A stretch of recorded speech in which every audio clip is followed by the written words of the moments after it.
Lucier turned to glance at him. The man wasn't speaking to him, but to his companion. And his companion, so tall. He looked like a giant, about 2.5 meters tall. This kind of height, even before the apocalypse, would be considered giant-sized worldwide. It must have come from post-apocalyptic mutation. His muscles bulged massively, his skin was dark, and each muscle seemed filled with explosive strength. As he walked, the floor tiles creaked like they were going to crack. The man who spoke didn't look as intimidating as the giant, but emitted a strong wave of mutant energy. He walked like a tiger, scanned like a wolf, and carried 2 curved blades at his waist.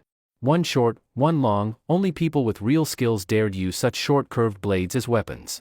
This man was clearly that type. The man beside him was an ordinary person, but walked with a straight back and solid build, like a soldier. The 3 of them didn't lower their voices, so everyone nearby heard them and looked over. Who is that?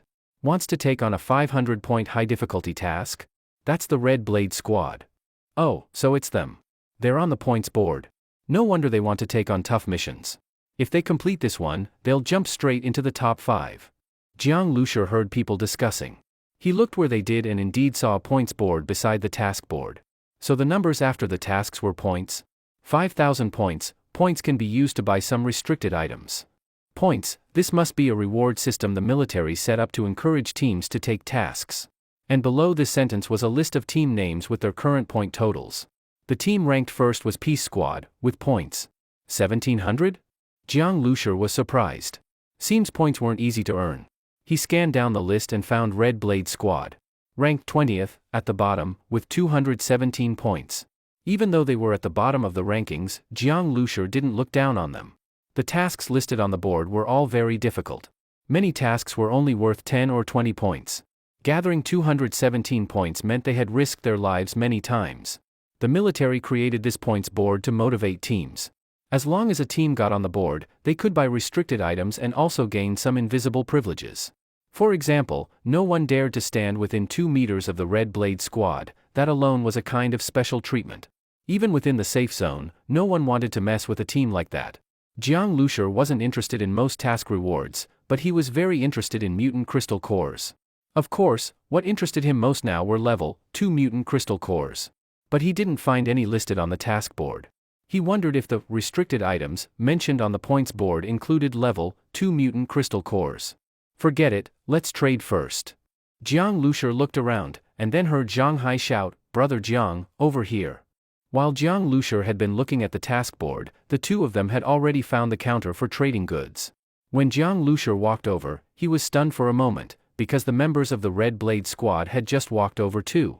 "We're here to buy guns." The 2.5-meter-tall strong man walked over like a mountain, directly pushing Zhang Hai aside, and said in a deep, booming voice. His voice was loud, and when he said they were buying guns, almost everyone in the trading hall turned to look. Guns were extremely valuable assets. Although most teams in the trading hall had guns, shouting like that meant he probably wasn't buying just one. "We want 1 light machine gun, 5 rifles, 5 handguns, and bullets. Grenades." The big guy listed everything in one breath, leaving the people nearby secretly shocked. Incredible. This guy was loaded. No wonder they made it onto the points board. They had completed so many missions and saved up a lot of wealth. The Red Blade Squad already had several guns, and now they were adding even more. They were clearly expanding the team. Some teams only had 2 or 3 rifles, which they built up gradually. Buying so many guns in one go, that was a big move. At the trading counter was a pretty female soldier and a military officer. When the pretty soldier saw the big guy approach, she was also surprised by his size. After hearing what he said, a warm smile appeared on her delicate face. She had just stood up to speak when a calm voice came from the side. "I'm buying diesel." Compared to the big guy's booming voice, this voice didn't attract much attention. But cutting in right after the big guy spoke immediately caught his attention. The big guy frowned and looked over. Right beside him stood a young man who looked to be no more than 20, casually standing there. What the hell? The big guy had thought it was someone important, but it turned out to be some young brat. At this moment, the officer stood up and asked the big guy, "You want to buy guns? What are you using to pay? How many bullets and grenades do you want?" His attitude was calm. In fact, even though the Red Blade Squad was buying a lot at once, it only amounted to a few tons of mutant beast meat, not much to the military. Meanwhile, the female soldier acted like nothing had happened and naturally turned to Jiang Lucier. "What would you like to buy?" Since the officer was personally handling them, the big guy didn't bother with Jiang Lushur anymore. Mutant beast meat. Supplies. We came fully prepared this time, the big guy said proudly. But just as he finished, that calm voice spoke again. Diesel, around 10 tons. What the hell? The big guy immediately turned his head again. This time, he didn't just glance, he stared wide-eyed at the young man. 10 tons of diesel? Did he hear that right? Everyone in the trading hall instantly turned their eyes toward Jiang Lushur.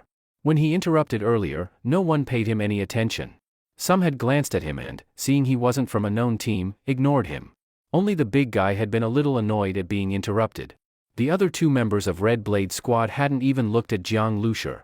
But now, after hearing this, they also turned to look. Kid, do you know what 10 tons of diesel even means? The big guy couldn't help asking. 10 tons of fuel, that's a terrifying number. The survivor team's modified SUVs usually had fuel tanks of only 70 to 80 liters, plus maybe an extra 50-liter gas can, standard setup. Stronger teams might have 3 to 4 vehicles total, with all tanks combined holding about 500 liters. Buying 10 tons of diesel at once? The big guy looked Jiang Lushur up and down. Even if he didn't underestimate him for being an ordinary person, he still felt like buying 10 tons of diesel was an insult to his intelligence. The curved blade man from Red Blade Squad smiled and said, "Young man, this is the trading hall. If you joke around, the military may put you on a blacklist. If it's serious, they could even expel you from Zhonghai District 1. I'm just giving you a kind reminder." It wasn't just Red Blade Squad. Everyone else couldn't believe it either. Even the female soldier and officer thought Jiang Lushur had probably misspoken. Take the military truck SX-2150K, for example, its fuel tank only held 320 liters. 10 tons? That was more than an entire convoy could use. "Do you really want 10 tons of diesel?" the female soldier asked. That amount was just too much. Jiang Lushur calmly said, "Of course, the more the better. So, are you selling diesel here?" Although his vehicle's tank held only a little over 4,000 liters, Jiang Lushur also had a space tank. Buying 10 tons of fuel at once was nothing for him. With enough diesel stored, he could switch his base vehicle to its second form and enjoy using the mining truck mode to the fullest. "We sell it," the female soldier replied politely. "The more the better," the big guy rolled his eyes. He had tried to kindly warn him, but now it seemed this kid was just trying to show off. "All right. So how do you plan to pay?" "We accept mutant beast meat or food," the female soldier asked. Although very surprised, she still remained professional. Since Jiang Lushur insisted on buying, the military wouldn't withhold goods they already offered for sale. Jiang Lushur turned around, took the bag from Zhang Hai's hands, and said to the big guy who kept complaining, "Move aside." The big guy hadn't reacted yet when, bang, the bag was dropped heavily onto the counter. Still the same woven plastic bag. Jiang Lushur hadn't even changed it. As soon as it hit the counter, several people couldn't help but twitch at the corners of their mouths. So down to earth. That kind of bag made people immediately question what was inside. Some even guessed maybe it was just a pile of junk. After all, someone who came to buy 10 tons of diesel didn't seem normal. But at that moment, Jiang Lushur unzipped the bag. Clack! A brand new, shiny Type 95 light machine gun fell out of the bag and landed on the counter. And inside the woven bag, it was full of rifles and handguns. There was even a mini submachine gun. So many guns. The big man swallowed hard, his eyes going wide. Under everyone's gaze, Jiang Lushur began pulling the guns out of the woven plastic bag one by one. 6 Type 95 automatic rifles, 6 handguns, 1 mini submachine gun. The soldier in the Red Blade Squad widened his eyes, counting from the side. After their latest procurement, all the guns in their entire squad added together were only about the same as this. The guns Jiang Lushur brought for sale included those he recovered from the black market, as well as 3 rifles given to him by Shintao's military squad. His team used Type 81 rifles, so these weren't needed. Damn! Everyone in the trading hall had their eyes locked onto the well-made firearms, unable to look away. Guns and ammo, who doesn't want them? A squad's strength, besides ability users, depended on how many guns they had. These 3 guys looked ordinary, but they casually took out so many guns. And they really were casual about it, such valuable weapons, just thrown into a plastic bag. Some squad members were already jealous. If this were outside the safe zone, someone would have robbed them by now. But this was Zhonghai District 1, inside the trading hall. Otherwise, with these 3 people carrying so much good stuff openly, they'd have been picked clean. After seeing all those guns, who could still say Jiang Lushur was crazy? Even if he was a rich maniac. Jiang Lushur had already sensed that many people were looking at him with ill intentions, but he didn't care. He swept a glance around and smiled slightly. "Can I use these to pay?" Jiang Lushur asked. The female soldier had also frozen when she saw the weapons. She'd originally thought Jiang Lushur couldn't possibly afford that much diesel and was probably just messing with them. But her good professionalism had kept her from saying anything doubting out loud. Now it was clear, Jiang Lushur definitely had deep pockets. And he really meant to buy over 10 tons of diesel. These guns were enough to pay for that much fuel. The female soldier quickly recovered and smiled, nodding, "Of course you can." A soldier walked over and began inspecting and counting the guns. The results came quickly. "Sir, if you use all these guns to buy diesel, you can purchase 16 tons in total," the female soldier said with a smile. Jiang Lushur nodded. "That was a fair price. I'll buy 13 tons of diesel for now. For the rest, I want bullets and food coupons," Jiang Lushur said. He had just arrived in Zhonghai District 1 without a single coin. Though mutant beast meat was a hard currency, he couldn't exactly carry it around everywhere. "All right," the female soldier nodded. Soon, she prepared a bag full of bullets. Jiang Lushur opened it. It was packed with shiny golden bullets and loaded magazines. There were bullets for Type 81 rifles, Type 54 handguns, and Type 95 light machine gun drum magazines, all completely full. Seeing Jiang Lushur buy all these different types of ammo, the big man from Red Blade Squad was totally stunned. "You only buy these if you already have the matching guns. And buying this much?" It meant either you had a lot of guns or burned through ammo fast. Either way, only one phrase: filthy rich. He sold that many guns and still had more? Damn. The other people in the trading hall were all twitching at the corners of their eyes. Too much of a shock. Comparing yourself to others will only drive you mad. These are your food coupons. After buying the ammo, Jiang Lushur looked at the coupons he received. Not too many, just a few hundred kg of food. Enough for now, Jiang Lushur thought. He was satisfied with the results of this trade. That batch of guns from the black market had now been sold off twice, definitely a great deal. Diesel needs to be delivered from the warehouse. "Please leave an address, it will be sent within 2 days, the female soldier said. "All right." Jiang Lushur had no worries when dealing with the military. After leaving the address, the officer suddenly spoke, "Your team can accept some military missions at the trading hall. If your team has ability users, you're going out to hunt anyway. Taking missions lets you finish them at the same time, 2 birds with 1 stone. "We'll see," Jiang Lushur replied casually. The officer nodded. Regardless of why he was buying so much diesel, everyone in the hall now assumed Jiang Lushur was preparing to leave the city. So much ammo, who knew how long he planned to stay outside? Under the mixed gazes of envy and jealousy, Jiang Lushur and his 2 companions left the trading hall carrying the bullets they bought. They had just taken a few steps when a voice called from behind, "Hey, brother, wait up." Jiang Lushur stopped and turned. The man with the curved blades from earlier had followed them out. "Hello, I'm the captain of the Red Blade Squad. My name is Wang Kuei. I'm looking to take on a difficult mission. I wonder if your team would be interested in cooperating with us." "A difficult mission? Probably that one about shutting down the nuclear power plant." "Sorry, not interested," Jiang Lushur replied coldly. This man saw how much ammo he bought and wanted to team up, clearly just to use their firepower. Jiang Lushur had no patience for people treating him like a sucker. Being rejected so coldly, Wang Kuei's smile froze on his face. "Brother, maybe you should think it over." "Nothing to think about," Jiang Lushur said and turned to leave. Zhang Hai and Sun Kuan gave Wang Kuei a mocking glance and followed after. "Boss, how'd it go?" the soldier from earlier asked. Wang Kuei replied, annoyed, arrogant as hell. He looked again in the direction they left, then added, "Probably just an errand boy. Can't even do deals like this on his own. Zhonghai District 1 doesn't allow fighting, otherwise, letting a low-level guy like him handle so much business is reckless. Next time we see their real boss, I'll bring this up and make sure he gets put in his place." Jiang Lushur had guessed right. Wang Kuei did want to use their firepower. Though he sounded confident at the task board, if it came down to actually doing it, he wasn't sure of success. That place was too dangerous. But if they could complete it, the rewards were huge. At the very least, the military would start to take them seriously. But Wang Kuei didn't want to work with those big teams, they might end up swallowing him whole. A rich but inexperienced new team like Jiang Lushur's was the perfect partner. "You two go back first, rest for a few days."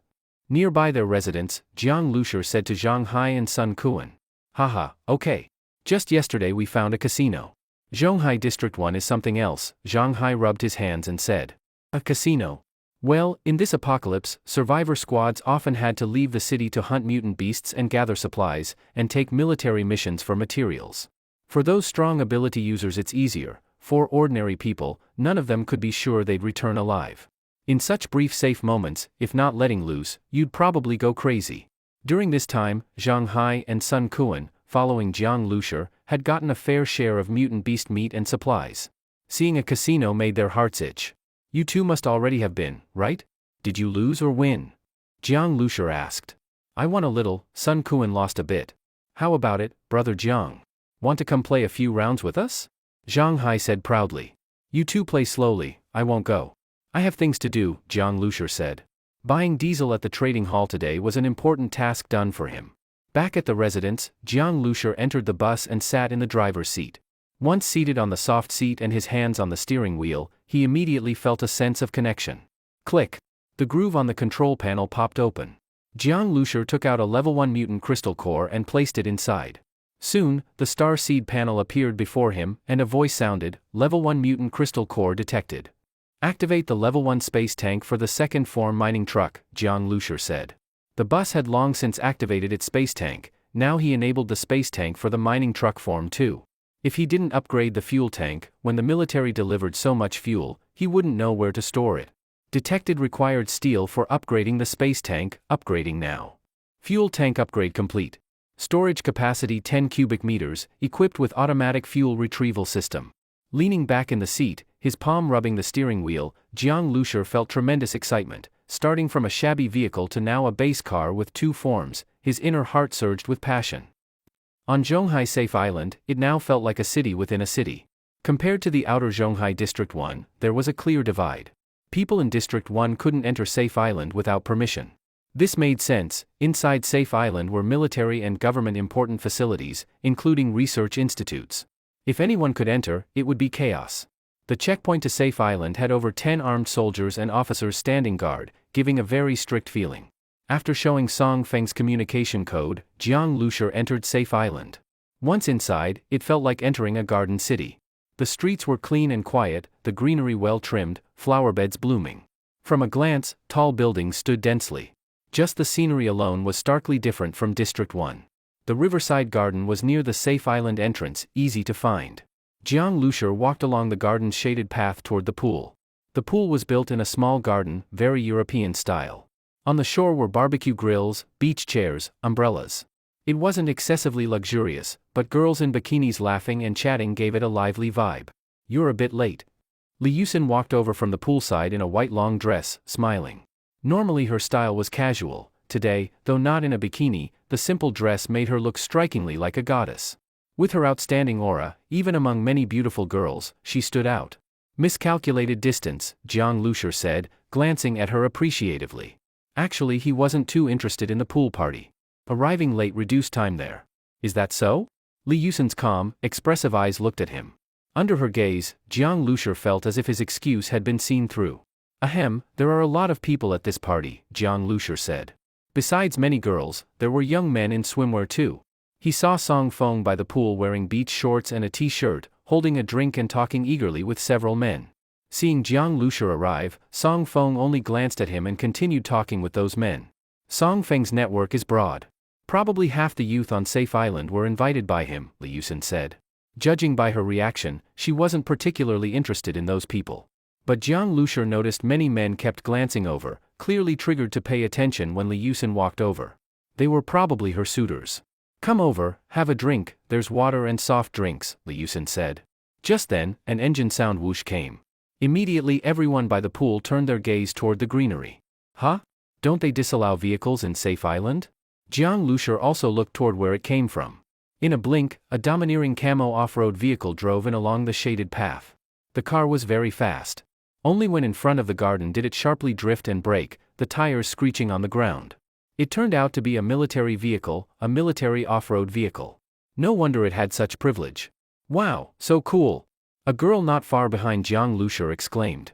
Yeah, so handsome, another girl said. A drift stop indeed looked flashy. Xiaolong off-road vehicle. This car can reach a top speed of 71.5 miles per hour, traverse complex terrain, matching the performance of the world's best off-road vehicles. Only special forces officers in the military can drive this car. Really cool, said a man who seemed to know about cars, with envy in his tone. He made a point to stand next to the two girls. Unfortunately, they had no interest in his car knowledge. They quietly discussed, so it's a special forces officer, amazing. At that moment, Song Feng rushed over with a look of delight. He arranged this pool party partly for this person. A newly inducted member of the Wolf Fang Special Unit, Qiu Wenlong. Because he was new in Wolf Fang, just entered, Qiu Wenlong at this moment needed help and support most. That was why Song Feng had tried to court him. But until right before the party started, when Song Feng invited, Qiu Wenlong had not given a clear answer. Song Feng had thought Qiu might not come, but unexpectedly, this was a pleasant surprise. Qiu Xiao, welcome, welcome. Song Feng politely opened the car door to help. Qiu Wenlong stepped down from the driver's seat, shiny leather boots, a crisp military uniform, a gun at his waist, looking cold and stern. A member of the Wolf Fang Special Unit outranked even Song Feng's father. Among the young people present, most had family working on Safe Island, they themselves had nothing special. Although there were a few ability users, none could match Qiu Wenlong in status or strength. The moment Qiu Wenlong got out of the car, he felt like the focus of the entire scene. Even the atmosphere seemed to shift slightly because of him. Many young girls looked at him with admiration. In the apocalypse, a young officer with strength was undoubtedly an ideal candidate. I've long wanted to celebrate your joining Wolf Fang, Qiu Xiao, but you've been busy. Today is just right. Song Feng hurriedly invited someone to bring drinks. Jiang Lushi looked and saw champagne. Song Feng really went all out. And no one else had served champagne, only now that Qiu Wenlong arrived did he dare bring it out. I don't drink alcohol, Qiu Wenlong declined without looking. Wolf Fang has a rule, no drinking at any time. Alcohol weakens strength, speed, muscle endurance, cardiovascular endurance, and reduces reaction, balance, and coordination. Haha, that's true, that's true. No wonder Qiu Xiao, at such a young age, could enter Wolf Fang. So strict with himself, we should all learn from that, Song Feng said. At that moment, another car door opened and someone else got out of the car. Song Feng froze, then happily said, "Ah, Brother Luo is also here. I wanted to invite you for a drink few days ago but timing didn't work out. Didn't expect you'd come today. Brother Luo, along with Qiu Xiao, really brightens this place." Jiang Lushi glanced and smiled. Safe Island really was small. This Brother Luo turned out to be the soldier from the Red Blade Squad he met yesterday. The Red Blade Squad's leader was that curved blade man, Wang Kuei. This soldier was probably just a subordinate. Yet here he was acting big.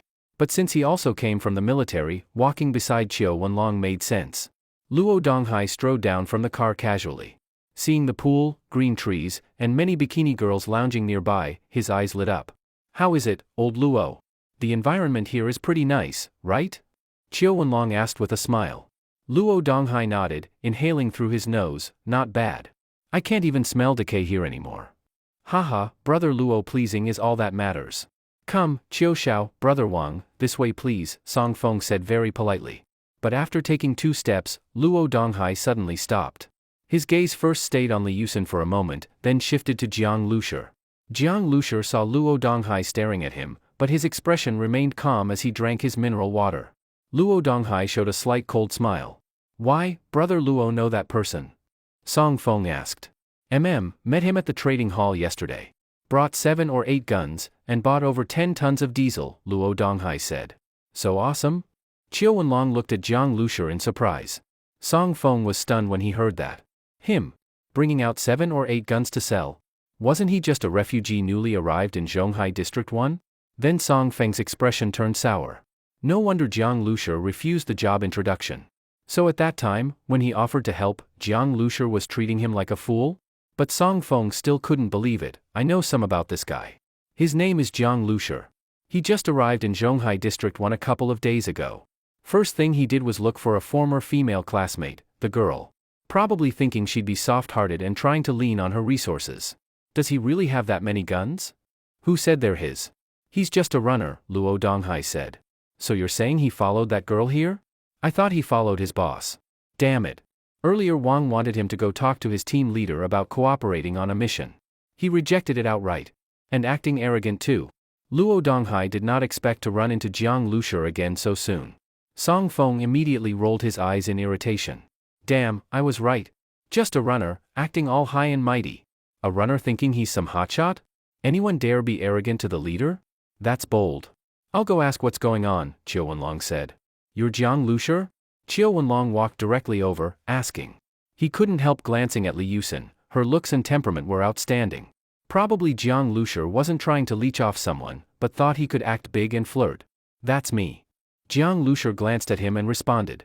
I am Qiu Wenlong of the Wolf Fang Special Unit. Which squad are you from? Qiu Wenlong asked again. Which squad? Jiang Lushi hadn't even named his squad yet. But he didn't answer immediately, which made Qiu Wenlong frown. He came forward and introduced himself, giving face to this runner. But when Jiang Lushi was asked a question, he remained silent. Go back and pass a message. Tell them Red Blade Squad wants to cooperate with your squad. Red Blade Squad is strong. Cooperating with them won't be disadvantageous, Qiu Wenlong said, restraining annoyance. Jiang Lushi, hearing this, was speechless. Whether they gain or lose, you decide. Also, he already refused cooperation. Now you come again, are you forcing it? No need to pass anything. We're not used to cooperating with others, Jiang Lushi said. Seeing Jiang Lushi refuse without hesitation, Qiu Wenlong was taken aback. Who is that person? Talking to Qiu Xiao like that? Just heard he's a classmate of Li Yusin. Originally, when Qiu Wenlong walked toward an unfamiliar face, many had started watching that corner. Now, all eyes focused there. Many people were seeing Qiu Wenlong for the first time. But the name Wolf Fang Special Unit was well known. There were about a dozen or so special units on Safe Island, handling complex missions. Wolf Fang was one of them. Some ability users in the military also belonged to these special units. Though Qiu Wenlong was a new member, entering a special unit showed his strength was no small thing. He had rank and personal strength. That kind of person, who would dare offend him? Many looked at Jiang Lushi with gloating eyes. Offend Qiu Wenlong, let's see how he ends this. Qiu Wenlong stared at Jiang Lushi for a while. Jiang Lushi's expression remained indifferent. Good. Qiu Wenlong sneered coldly. As a member of Wolf Fang, he was already being polite. The other side didn't even acknowledge it, refusing to take a message. For Qiu Wenlong, being rejected by a common person from District 1 was a first. Just as Qiu Wenlong prepared to speak more, suddenly an even sharper car engine sound came. Boom, boom, boom. Two Xiaolong off-road vehicles pulled up right next to his vehicle. Though both were Xiaolong models, these two had been modified, looking more imposing.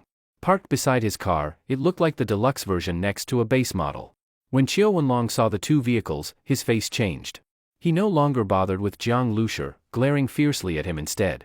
Whoa, talk about a lavish show. A pool party, huh, impressive. A loud voice spoke as a man wearing a jacket over a combat off-road outfit jumped down from one of the cars. 4 or 5 agile people jumped down from the two vehicles in succession. They all moved with nimble grace. Duan Dingbang, what are you doing here? Qiu Wenlong stepped forward, his face dark, and asked. Duan Dingbang was also from the Wolf Fang Special Unit, but not from Qiu Wenlong's squad. Seeing Duan Dingbang, Song Feng's heart skipped a beat. He had heard the name Duan Dingbang, an old trooper of Wolf Fang, having done many dangerous missions before the apocalypse. Though he looked sloppy, his skill was not to be underestimated. He was ruthless and notoriously someone not to provoke. He had long known there was bad blood between him and Qiu Wenlong. That he appeared here now was likely not coincidence. Duan Xiao, rare guest, Song Feng hurried with a smiling face to approach. Duan Dingbang tugged at his belt, a cigarette dangling from his lips. His eyes scanned the surroundings before he smiled and said, if you can come, why can't I? What exactly are you doing here? Qiu Wenlong asked warily. Duan Dingbang obviously had come after hearing news, bringing people. He was not a friendly visitor. Nothing much. Just my brothers and I had reserved to swim here today. We arrive on time and find some group occupying it. Duan Dingbang said, looking toward Song Feng, smiling, what's this about? Song Feng's expression stiffened immediately. Duan Dingbang asked him what it meant. They clearly came to disrupt the event. Hearing Duan Dingbang's words, Jiang Lushi shook his head and said to Li Yusin, looks like today's party won't happen. I'll take you back in a while. Duan Xiao, how about this, we all play today, I'll treat all the drinks and refreshments. Give me face, Song Feng pleaded in a careful tone. Oh, I've heard of you. You're Song Feng, right? Duan Dingbang asked. Song Feng immediately forced a light smile and nodded, yes, yes. Before Song Feng's words were out, Duan Dingbang's smile vanished. He plucked the cigarette from his mouth and smashed it onto Song Feng's body, hard. Who do you think you are letting me give you face? Even if your dad's here, he has no say in our unit's affairs. Since when do you get to speak? Duan Dingbang's tone was ferocious. He was someone truly forged on the battlefield. His aura could not be matched by a useless ability user like Song Feng who had never fought. Song Feng's face turned pale, and he took a step back. In front of so many people, being humiliated so openly, Song Feng did not dare utter a word. Duan Dingbang, don't go too far. Qiu Wenlong shouted, reaching to restrain Duan Dingbang. At that moment, Duan Dingbang's eyes glinted coldly. Qiu Wenlong's heart sank. Bang!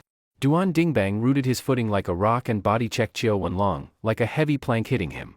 He struck Qiu's shoulder and arm hard. With a crack, Qiu Wenlong's face turned white, he staggered backward several steps. Want to fight? Qiu Wenlong's face turned fierce. He charged forward with a shout, sweeping a leg like a whip at Duan Dingbang's temple. Good timing. Duan Dingbang crouched and lunged forward. A fist struck out violently, speed blinding. The air itself seemed to whistle. Just hearing that punch's sound made many girls present turn pale. Bang! Clash of power. But Duan Dingbang's blow struck Qiu Wenlong. He felt it as though a solid iron weight had slammed into his leg bone, an intense pain shot through him. Qiu Wenlong, you still fall short. You want to fight me? Duan Dingbang mocked, merciless. Then behind him came a whoosh sound. Duan Dingbang's pupils shrank. He twisted his body, using strength from his waist, and punched sharply behind him. Two fists slammed together viciously. Luo Donghai stepped in. He was a guest that Qiu Wenlong had invited, he could not stand by and watch Qiu get hit. But when Luo Donghai clashed fists with Duan Dingbang, he silently cursed in his heart. Though he had abilities, they were mostly supportive. He required firearms to show real power. In Safe Island, brawling was minor, using weapons meant death. Thus, his full strength couldn't be used. Duan Dingbang, by contrast, was clearly a strength-type ability user, extremely fast, experienced in combat, and had razor reflexes. In hand-to-hand combat, he had nearly no weakness. Duan Dingbang's assault struck like a storm. Luo Donghai barely blocked a few hits before Duan kicked him in the abdomen. His stomach churned violently, almost making him vomit. Still coming? Duan Dingbang sneered. Qiu Wenlong realized today was lost. Duan Dingbang had brought several men. Give up? Duan Dingbang's voice rose suddenly, then get out if you're so slow. The girls were startled by his shout. This was directed at them, he intended to drive them off. He had said he would swim here. These people obviously had to go. Frankly, these girls were only children of elites, they had no real deterrence. Duan Dingbang had no reason to spare them. He differed from Qiu Wenlong, unwilling to be polite. This was the apocalypse, the strong ruled. He simply pushed them out, no big deal. Though they too had lived through the apocalypse, their thinking hadn't fully changed, they still acted like in the old world. Duan Dingbang meant to humiliate them, to shock them. Hurry and leave. We want to swim, one of Duan's companions strode over and ordered, go, go, go. Some girls trembled. None of them had ever been insulted like this before, being told to get out. Seeing the girls frozen, another man strolled over with a smirk, if you don't want to leave, fine. Stay and swim with us. Actually, because they were elites, they wouldn't be harmed. But being fierce toward elite children did nothing. So those girls didn't dare stay. They hurried out of the pool garden. Even Qiu Wenlong's group stayed silent. Who would dare provoke Duan Dingbang? Some girls were on the verge of tears. Li Yusen sighed, showing a troubled look. She had just stepped aside and removed the long dress, revealing the white one-piece swimsuit beneath. Now she had to walk outside. Let's go, Li Yusen said softly. Jiang Lushi removed his coat and draped it over her. Thank you, Li Yusen looked at him gratefully. At that moment, the man's voice rang again. TCH, you still in the mood to chase girls now? Jiang Lushi looked up. The man snorted and said, what are you looking at? Still not going? You pretty boy idiot. Still not leaving? The man sneered again. He raised the gun he held, the black muzzle pointed at Jiang Lushi. If you don't leave, I won't mind helping you along. Of course he wouldn't fire, it wasn't even off safety, but scaring a pretty boy was fun. At that moment, a thin smile appeared on Jiang Lushi's face. Still smiling? The man's eyebrows shot up. Before he could curse, he saw a blur. In an instant, Jiang Lushi was in front of him. The man hadn't reacted when he felt his wrist, holding the gun, twist sharply. He let out a pained thaw. The next instant, the gun was in Jiang Lushi's hand. Bang! The cold muzzle was pressed to his forehead. Click. Safety off. The chamber loaded. The man froze completely, unable to move. Jiang Lushi smiled slightly and lowered the gun muzzle. The man exhaled in relief, then before he could speak, there was a crack. Jiang Lushi smashed the handgun hard into his right cheek. Excruciating pain. Blood and broken teeth flew from the man's mouth. Then Jiang Lushi grabbed the man's collar, lifting him, coldly staring. "Who did you tell to leave?" "Shit," the man muttered in a garbled curse. Bang! Another hard blow. The blood shot onto his chest, staining his clothes. "One more time, who did you tell to leave?" Jiang Lushi's low voice sounded just above his head. At that moment, another member of the Wolf Fang team also saw what was happening. Fuck! His eyes turned red instantly, and he charged forward. His pounce was like a tiger attacking its prey, his massive body crashing down toward Jiang Lushi. Jiang Lushi suddenly took 2 steps forward, dodging the pounce, and then threw a punch. The man immediately felt his stomach hit accurately. All his strength drained in an instant, and he rolled onto the grass beside him, vomiting violently. "Yo, didn't expect someone here can fight." Duan Dingbang's pupils shrank when he saw this, then he sneered and walked over. He observed Jiang Lushi. Actually, he had no real combat skills, seemed very inexperienced, but he was fast, strong, and knew where to hit. "Hits the head, hits the organs, you strike pretty hard." Duan Dingbang stared at Jiang Lushi and said coldly. Jiang Lushi calmly looked at him and rotated his wrists a bit. He couldn't be bothered to talk nonsense with this guy. "Fine. I'll make sure you can't talk in a moment." As Duan Dingbang spoke, his body suddenly shot forward like a nimble monkey, lifting his hand to strike. His palm was like a knife, slicing straight toward Jiang Lushi's neck, while his other hand smashed toward Jiang Lushi's throat. Not only was his attack lightning fast, the power was terrifying. His feet pressed into the grass, leaving 2 deep pits. Duan Dingbang said he'd make Jiang Lushi unable to speak, and he meant it. Li Yusin's heart clenched tight. Compared to Duan Dingbang, Jiang Lushi stood quietly in place. He didn't move until Duan Dingbang's punch was right in front of him. Duan Dingbang grinned viciously. "You're fast, but did you think I wouldn't be prepared?" Just then, Duan Dingbang suddenly let out a loud roar. The veins on his face and hands bulged, scaly patterns appeared on his skin, and his body swelled up. His hands turned into giant fans, and his speed suddenly increased again. Getting hit by this kind of attack, even a superhuman stronger than the average person would probably pass out instantly and lie in bed for months. But at that moment, Jiang Lushi still hadn't changed his movements. Then suddenly, the speed of his hands increased. Duan Dingbang only saw Jiang Lushi's fist suddenly become a blur. This punch, although it was launched later, arrived first, slipping between Duan Dingbang's 2 hands and landing directly on his nose. "Ah!" Duan Dingbang screamed. A sharp, burning pain made his vision go black, almost knocking him out, and a stream of heat gushed down. Immediately after, Jiang Lushi had moved behind him and kicked him hard on the calf. Duan Dingbang cried out in pain. With a loud thud, both his knees slammed into the ground, smashing 2 pits even deeper than before. His eyes turned red, and he roared. As he struggled to stand up, the foot he just lifted was ruthlessly stomped back down by Jiang Lushi. Everyone present clearly heard a cracking sound. "Aya!" Duan Dingbang screamed in agony. The poolside garden fell into dead silence. Jiang Lushi stood there with hands in his pockets. Duan Dingbang thought he was fast, but under Jiang Lushi's brain domain ability, every move Duan Dingbang made was in slow motion. Unless Duan Dingbang became faster, stronger, and exceeded Jiang Lushi's current reaction speed, everything he did in front of Jiang Lushi looked like a monkey show. He couldn't even touch the corner of his clothes. Everyone stared at Jiang Lushi in shock. He looked no different from before, just like a young college student. But looking at the 2 men on the ground, and Duan Dingbang kneeling nearby with a blood-covered face, everyone felt a chill run down their spine. Qiu Wenlong's throat felt dry. He had a conflict with Jiang Lushi earlier. If it wasn't for Duan Dingbang and the others, he might have been the one lying there now. Just a moment ago, because of Duan Dingbang's arrival, Qiu Wenlong felt humiliated and angry. But now, he actually felt a strange sense of relief. At this moment, Jiang Lushi glanced down at the 3 men on the ground, then looked at Duan Dingbang's other 2 companions. Those 2 men felt a chill run down their backs as Jiang Lushi looked at them. "Should I help you get lost, or will you leave on your own?" Jiang Lushi said. The same line was now directed at them. Duan Dingbang's face was pale, eyes filled with dark madness. He squeezed out the words through gritted teeth, "We're leaving." The 2 men rushed over to help the 3 of them up. 2 growling Xiaolong off-road vehicles had come roaring in. No one expected they'd leave in such utter defeat. Qiu Wenlong and Luo Donghai couldn't stay either. The 2 of them quickly followed Duan Dingbang's group, silently driving away as if afraid Jiang Lushi would notice them. "You're a superhuman?" Li Yusin walked over and asked, as if seeing Jiang Lushi for the first time. Jiang Lushi nodded. "Something like that." "I see." Li Yusin didn't ask further. She smiled slightly, then said with some worry, "But you beat them today. That might cause trouble."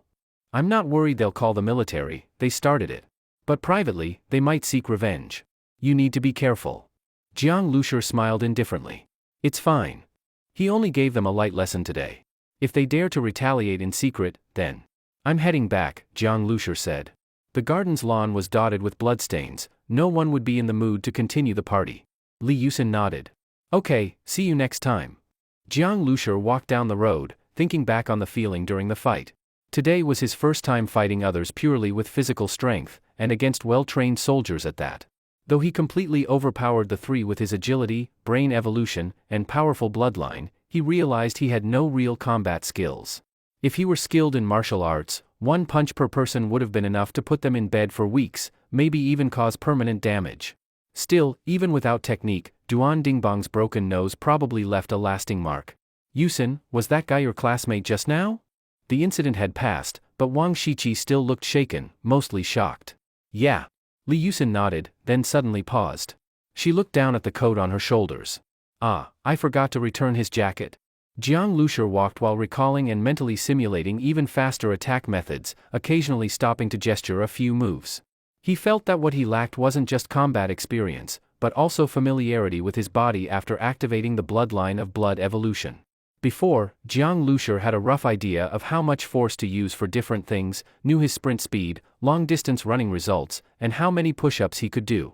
But now he had no sense of it at all. Unfamiliar with his own body, if he encountered another situation like the one at Jinling Port, where he was exhausted while the fight wasn't over yet, it would be a disaster. After Jiang Zhuiying awakened her powers, she trained frequently. Jiang Lushur felt he also needed to practice more. He walked slowly like that. A not-so-long stretch of road took him nearly half an hour to walk through before he left the safety zone.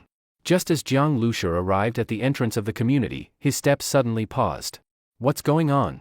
He frowned slightly, then walked quickly toward two people walking into the neighborhood. These two were Zhang Hai and Sun Kuan. Both were covered in dust, their faces bruised and swollen, and Zhang Hai even had a cut on the corner of his mouth. What happened? Jiang Lushur asked. Seeing Jiang Lushur, Zhang Hai and Sun Kuan both froze for a moment. Sun Kuan gritted his teeth, lowered his head, and said nothing. Zhang Hai didn't speak either. It's too embarrassing to talk about. Just some stupid crap, Zhang Hai said, looking extremely aggrieved. Go ahead and say it, Jiang Lushur said. It's that casino. That place is a scam. Sun Kuan chimed in. Zhang Hai and Sun Kuan had gone to that casino for the second time today and ran into a group of people who took a lot of money from them. But with gambling, you're supposed to accept the risks. If it were just that, even though they were upset, they'd have no choice but to suck it up. However, they found out that the group seemed to know the dealer and might be working together. As soon as they questioned it, they were kicked out for causing trouble. Naturally, the two were not convinced and went back to argue. This time, instead of just being thrown out, they were literally tossed out. That group even kicked them a few times on the way. After Zhang Hai finished explaining, Jiang Lushur asked, how do you know they were working together? I started to get a feeling toward the end. That dealer would glance at those people every time. I noticed it a few times. And with that kind of gambling, even with bad luck, there's no way to lose every round. Sigh. We didn't want to take the loss. If we'd left earlier, we could have saved some, Sun Kuan said, shaking his head, clearly regretting it deeply. Jiang Lushur nodded. If the other side really rigged the game, then they deliberately scammed Zhang Hai and Sun Kuan. And to beat them up just for asking a few questions, that casino sure was arrogant. Not strong enough, that's how it is, Zhang Hai clenched his fists, his face turning red. After this, I'm going to train more. Even if my powers don't work, training is still useful. Sun Kuan didn't speak, but his face showed the same anger and frustration, he was clearly just as provoked. That's a good thing. I've also been planning to train. But you two should take care of your injuries first, clean up the wounds, Jiang Lushur said. Watching Zhang Hai and Sun Kuan head toward their place, a gloomy look briefly flashed across Jiang Lushur's face. A casino, huh? During dinner, Jiang Lushur sipped a bowl of rich, aromatic soup and asked, did you guys go shopping again today? He noticed Ran Shiyu was wearing a new outfit. She had completely changed her style, now dressed in a youthful, casual way similar to Jiang Zhuiying. A simple t-shirt and shorts on her didn't look so casual, instead, they came off as particularly sexy. Jiang Lushur glanced between Ran Shiyu and Jiang Zhuiying, and concluded, it was because Ran Shiyu's chest was so impressive. The tight t-shirt highlighted her figure even more. Yeah. After the apocalypse, lots of stuff that used to be expensive is really cheap now, Jiang Zhuing said. Jiang Lushur immediately noticed a few delicate rings on her hand, obviously valuable, at least before the apocalypse. Now, this kind of jewelry was worth very little. Seeing Jiang Lushur notice, Jiang Zhuing raised her hand, her 10 fingers moving like she was playing the piano. Instantly, electric currents flowed through the rings, leaving short arcs in the air, like visible music notes. She reached out and grabbed them. The notes suddenly gathered, and her fingers lit up with sparks, quickly forming an electric ball in her palm. Not bad, Jiang Lushur nodded. Jiang Zhuing had clearly put effort into this, she wasn't just goofing off every day. By the way, you guys go out all the time. Do you know how many casinos are in Zhonghai District 1? Jiang Lushur suddenly asked. Sure, there's just one casino. It's kind of hidden, in an alley on the west side of town. I heard from others, lots of teams go there to play, Jiang Zhuing replied, then looked at Jiang Lushur in surprise. Why, brother, are you thinking of gambling? Ran Shiyu also gave Jiang Lushur a surprised look. She didn't think he was someone who liked gambling. Only Ying kept silently eating. Yeah, planning to earn a bit on the side, Jiang Lushur nodded. Then he suddenly looked at Ran Shiyu. Want to come with me? Jiang Lushur asked. Ran Shiyu was stunned for a moment, then nodded. I've never seen what a casino looks like. I'll go with brother Jiang and take a look. Zhang Hai and Sun Kuan wouldn't lie. Jiang Lushur wanted to check it out for himself, see how that dealer and those guys were working together to scam people. Pfft, what's so fun about a casino? Jiang Zhuing was even less interested in gambling. She'd rather stay home and watch anime. Jiang Lushur had downloaded so many shows, he barely watched them himself. They were all for Jiang Zhuing. The western part of Zhonghai District 1 was already on the edge of town. Looking out, it was a dark mass, dotted with a few lights. That was where the bottom-tier refugees lived, workers who built the city walls, staying in slums or tents. Many weary, skinny people sat by the roadside. Just looking at their dull eyes made one feel heavy. Closer to the town were some houses made of blue bricks and white tiles.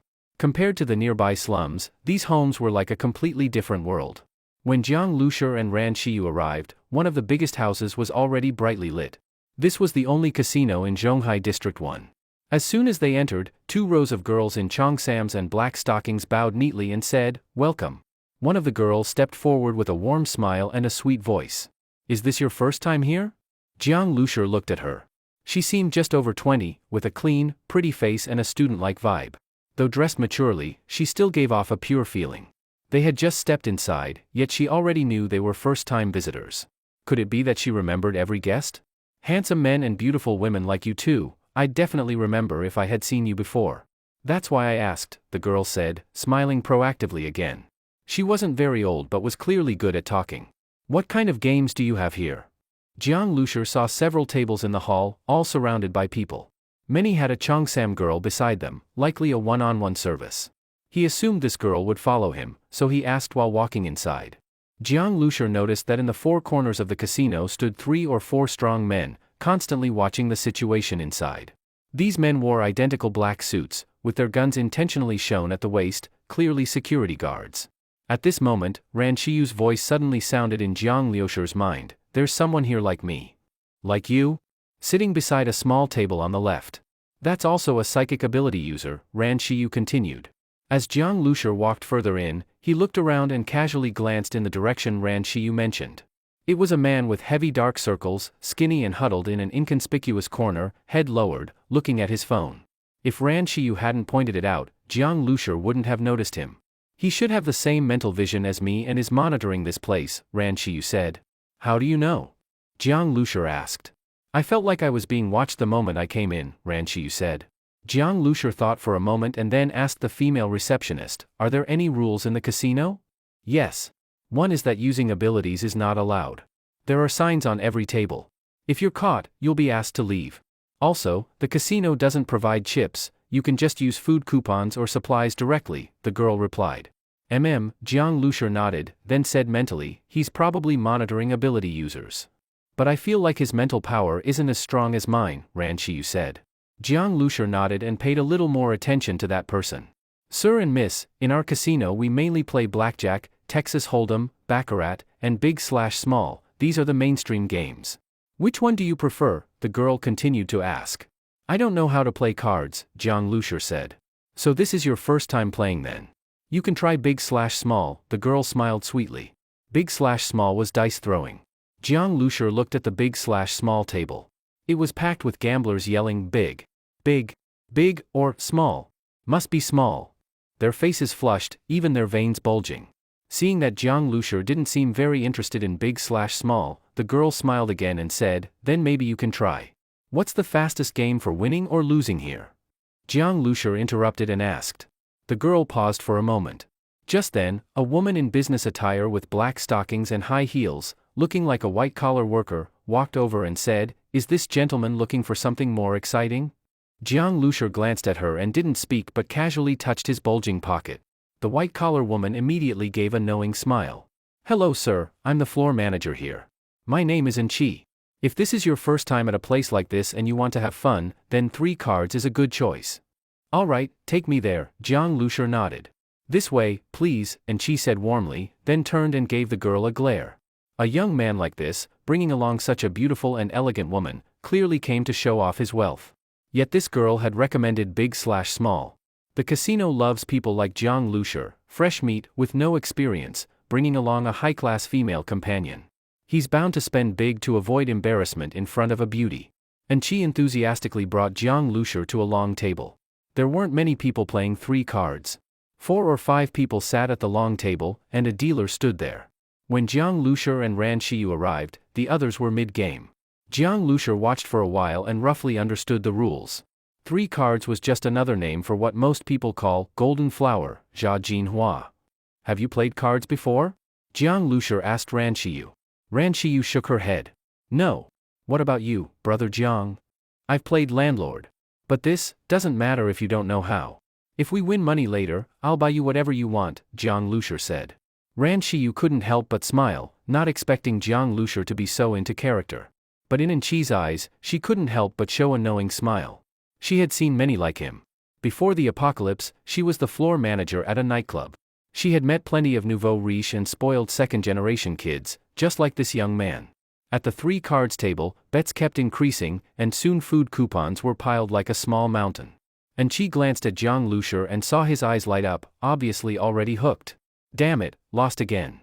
A fat man threw down his cards and left behind over a dozen food coupons, getting up and walking away. Want to play this round? Chi asked with a smile. Jiang Lushur nodded, then sat down with Ran Shiyu. The dealer wore a sheer dress, her graceful figure hidden in a thin mist. Her fair skin faintly visible. She wasn't especially beautiful, but her eyes were full of flotation and charm. Let's play a few rounds to try it out, Jiang Lushur said. 3 cards played fast. In just over 10 minutes, Jiang Lushur had played several rounds. But his luck seemed terrible, he lost every round. Chi watched from the side and was now certain, this young man really didn't know how to play cards. The key to 3 cards was reading people's mental state. You needed to have presence, be decisive and calm. Otherwise, opponents would pin you down. Some people wouldn't play without good cards, others got excited when they did, easy to read. It's all psychological warfare. After losing several rounds, Jiang Lushur's expression didn't change. He didn't seem to care, but rather looked a bit impatient. Betting this small is boring. He grabbed a handful of food coupons and tossed them out. Minimum bet, 1,000. Betting that big? Someone at the table shook their head. Most people couldn't afford that. Though many survivors came to gamble, their supplies were earned through life-and-death struggles. Some lost thousands or tens of thousands in food, but that was usually built up over time. No one gambled that much in a single round. Seeing Jiang Lushur throw out 1,000 caddies worth of food coupons without blinking, clearly, he was filthy rich. Actually, 1,000 caddies of food coupons was only worth about 50 caddies of mutated beast meat. For Jiang Lushur, it was nothing. And for other ability users, it wasn't much either. So although some people left, others stayed. Gradually, even some spectators were drawn over. Some people didn't have much money and came to the casino just to enjoy the excitement of watching others gamble. Earlier, they were all watching big/small and show hand, but now they had all gathered around this table. That's how casinos are, the more intense the gambling, the more people gather around. At this moment, out of the corner of his eye, Jiang Lushur saw Chi give a hand signal to a female receptionist. That receptionist nodded and quickly went upstairs. The corner of Jiang Lushur's mouth curved slightly, as if he hadn't seen anything. His fingers gently tapped on the armrest, as if now he was finally showing some interest in gambling. He said lightly, then deal. The female receptionist came back down shortly afterward. She returned to her position as if nothing had happened. But Jiang Lushur noticed that not long after she came down, a man wearing a leather jacket also walked down from upstairs. This man stood quietly among the crowd and watched a few rounds, then came over and pulled out a chair to sit down. "I'll play too." Jiang Lushur glanced at him. The man in the leather jacket looked to be in his 30s, with a pale face and an overindulgent appearance. Looks like Zhang Hai and Sun Kuan were right. Jiang Lushur was now sure that this leather jacket guy was a planted gambler raised by the casino.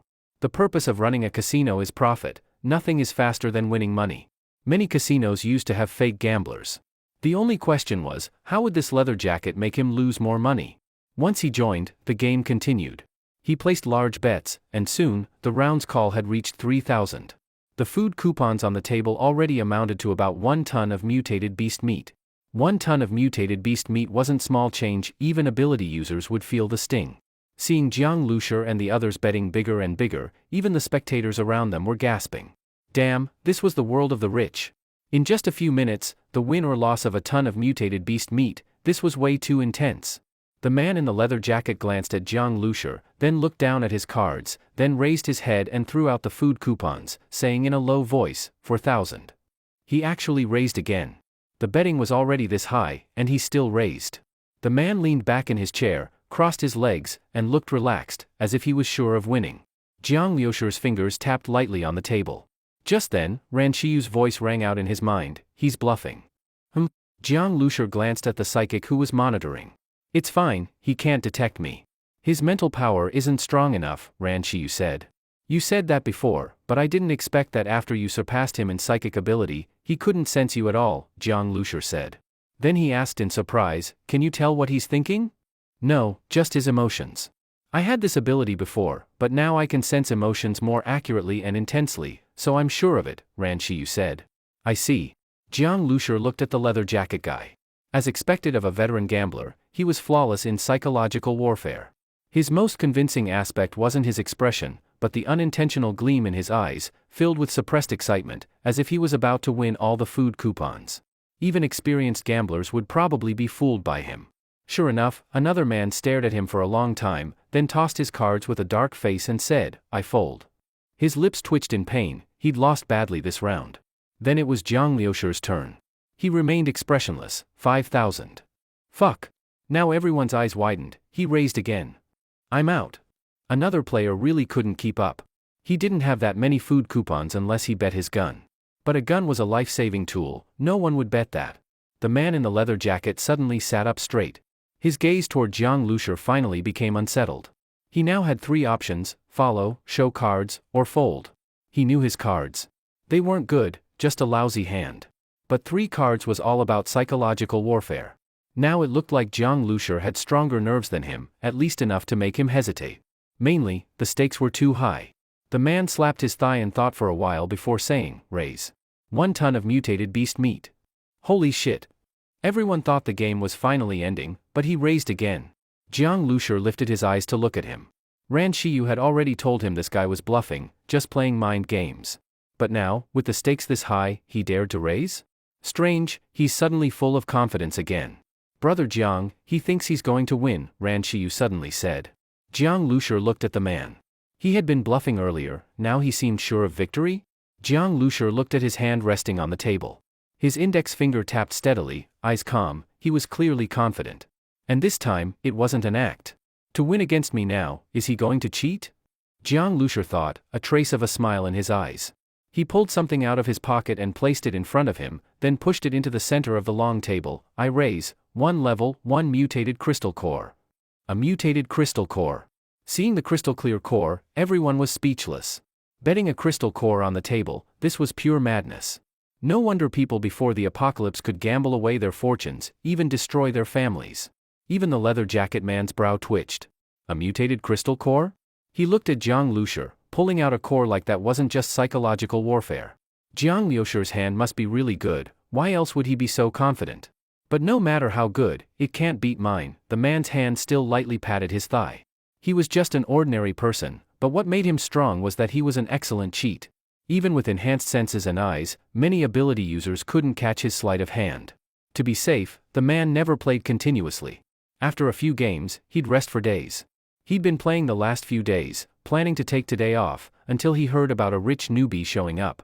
He thought someone who'd never played cards before could be beaten with pure psychological tactics, but this kid wasn't taking the bait.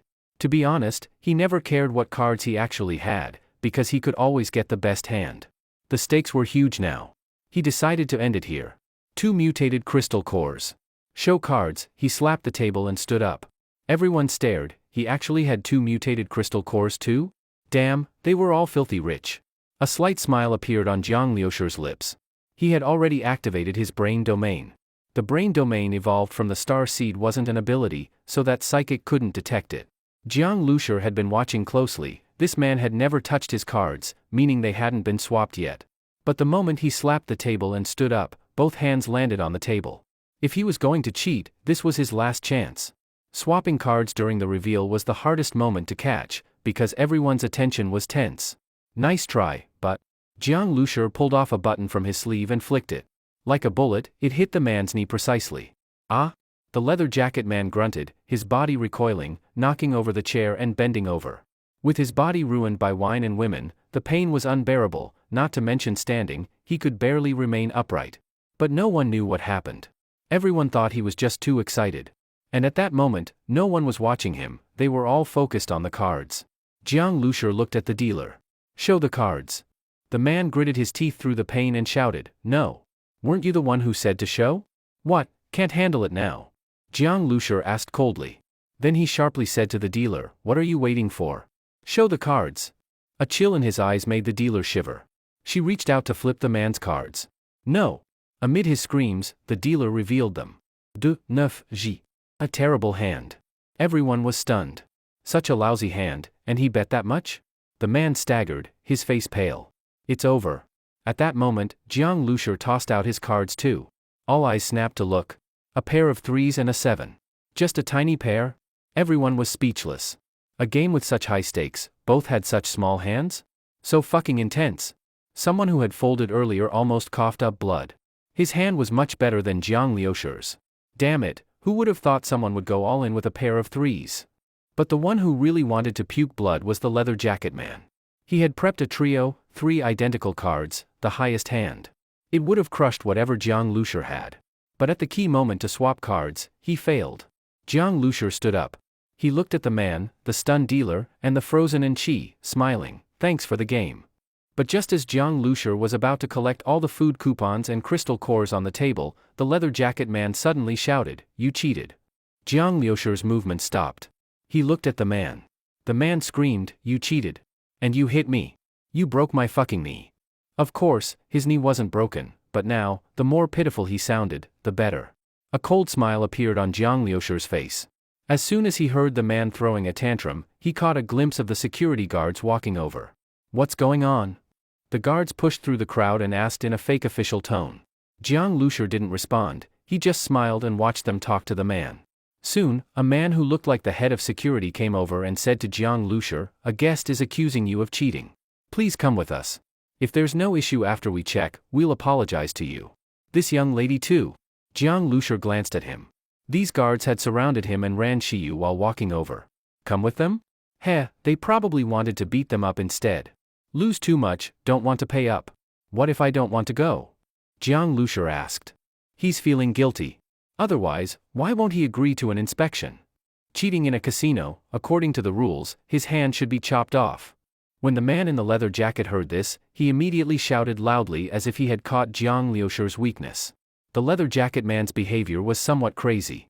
Right now, he was both angry and afraid. He had fallen too hard. Although the casino clearly wouldn't pay out the money now, this incident had still caused trouble and brought a negative impact to the casino. As the troublemaker, Jiang Liusher would definitely be punished, but the leather jacket man would also be punished for his mistake. The torturing methods used by the casino, he knew them very well.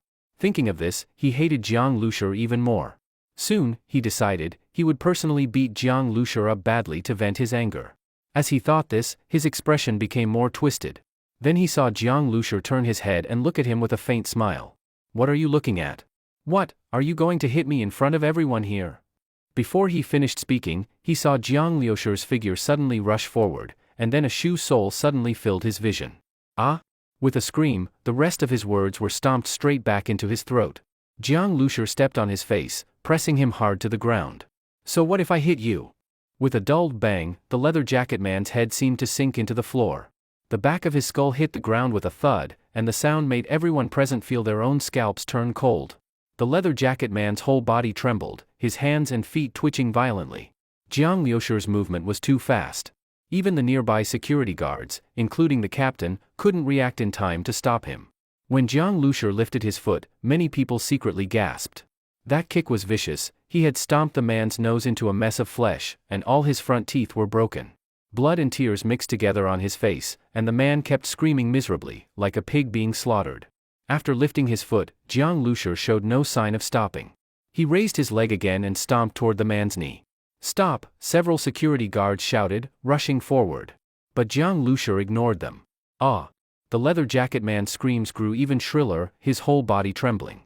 After crushing his knee, Jiang Lushur lifted his foot and stomped down again, this time on his right hand. "Ah!" The man's body straightened instantly, the pain shooting from his fingers was unbearable. "You said I broke your knee, and that cheaters should have their hands cut off. Now your knee really is broken, and I've helped you lose a hand too."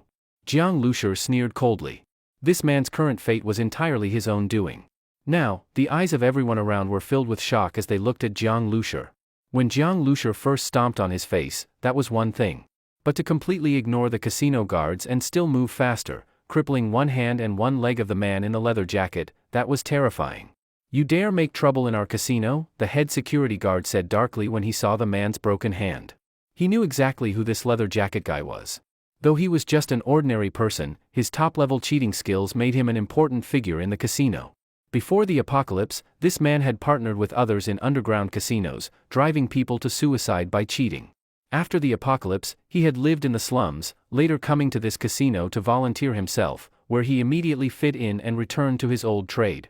Zhonghai Safe Zone had hundreds of thousands of people, but their casino had only one professional cheat. Now Jiang Lushur had crippled him. Where could they find another? "You've caused a huge problem," the head of security said, giving a signal to the guards. The guards immediately understood and began slowly surrounding Jiang Lushur and Ran Shiyu. "Oh?" Jiang Lushur gave a cold snort, then suddenly moved.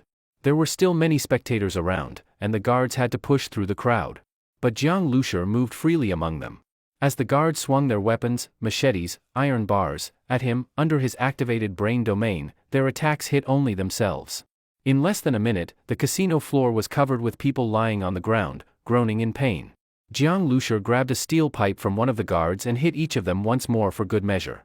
The crowd backed away quickly, and in the blink of an eye, the security captain realized he was the only one still standing.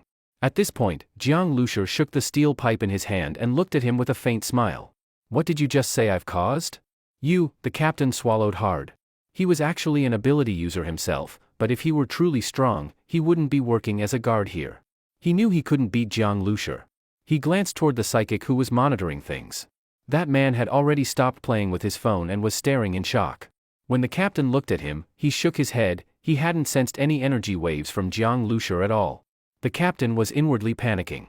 If Jiang Lushur were a strong ability user, they wouldn't have handled things this way from the start. Still, even if Jiang Lushur had beaten up all these guards, he wouldn't get away with it. "You probably don't know that our casino's boss is the Gale team. If you're part of any survivor team, you must have heard of them," the captain said, his tone regaining confidence. "Never heard of them," Jiang Lushur said. He really hadn't. Maybe they were on the ranking list, but he'd only glanced at it once. "And so what?" Jiang Lushur asked back. "So what?" The captain sneered. "The Gale team is very powerful. If you provoke them, your life will be miserable," one gambler said. "I heard someone provoked them before, and then disappeared," another added. Hearing the crowd whispering, the captain's face showed a proud expression. He thought Jiang Lushur must be scared now. But Jiang Lushur just shook his head and walked toward him. The captain's heart trembled, and he instinctively stepped back. But then he remembered his backing from the Gale team, so he straightened his back and tried to look calm as Jiang Lushur approached. "If you apologize properly and pay compensation, the leaders of the Gale team might forgive you." Bang! Jiang Lushur swung the steel pipe, knocking him to the ground. "Too much talking." The captain screamed, staring up at Jiang Lushur in disbelief. Even after hearing the name of the Gale team, Jiang Lushur attacked without hesitation? Clang!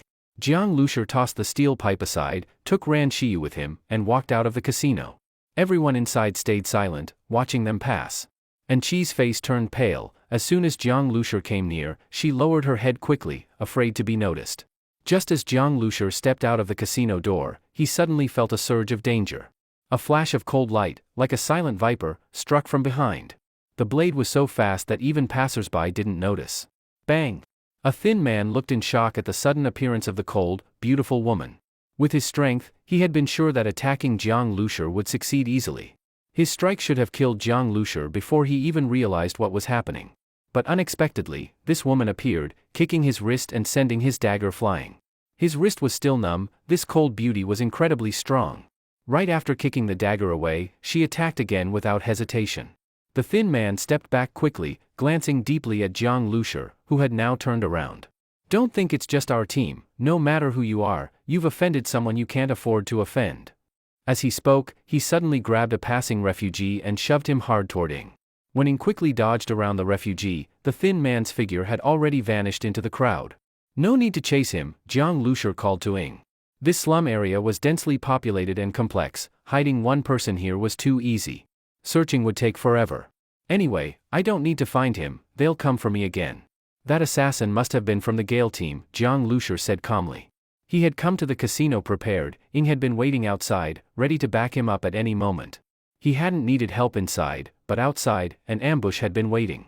Still, this didn't surprise him. If the Gale team let him walk away unharmed, the casino's reputation would be ruined. That's why Ing had been following quietly instead of joining him right away. And sure enough, Jiang Lushur's prediction was right. Who was that person they said you can't afford to offend? Ran Shiyu asked. Jiang Lushur sneered. Who else? Probably someone from the military. There was only one casino in the whole city, with massive profits. A single team couldn't run it, they didn't even have the qualifications. Saying this casino had nothing to do with the military was impossible. But no matter how big the profits, it was still a shady little business, not worth much to the entire military. So it could only belong to some individual within the military. The thin man hid in a corner. After watching Jiang Lushur and the others walk far away, he finally stepped out. He looked deeply in the direction they had gone, then headed into the town. Not long after, the man appeared in front of a small shop by the street. The outer wall of this shop was covered in graffiti. On the door, two crooked characters were written, Tavern. Below that was a drawing of a black skull. This kind of place looked low-class, but passers-by knew, this wasn't a place ordinary people could enter. Many ability users liked to gather here. One team that regularly stayed here was the Gale team. The thin man pushed open the door and walked in, moving skillfully through the first-floor hall and into the second floor, then opened the door of a corner room. Inside the room, smoke filled the air.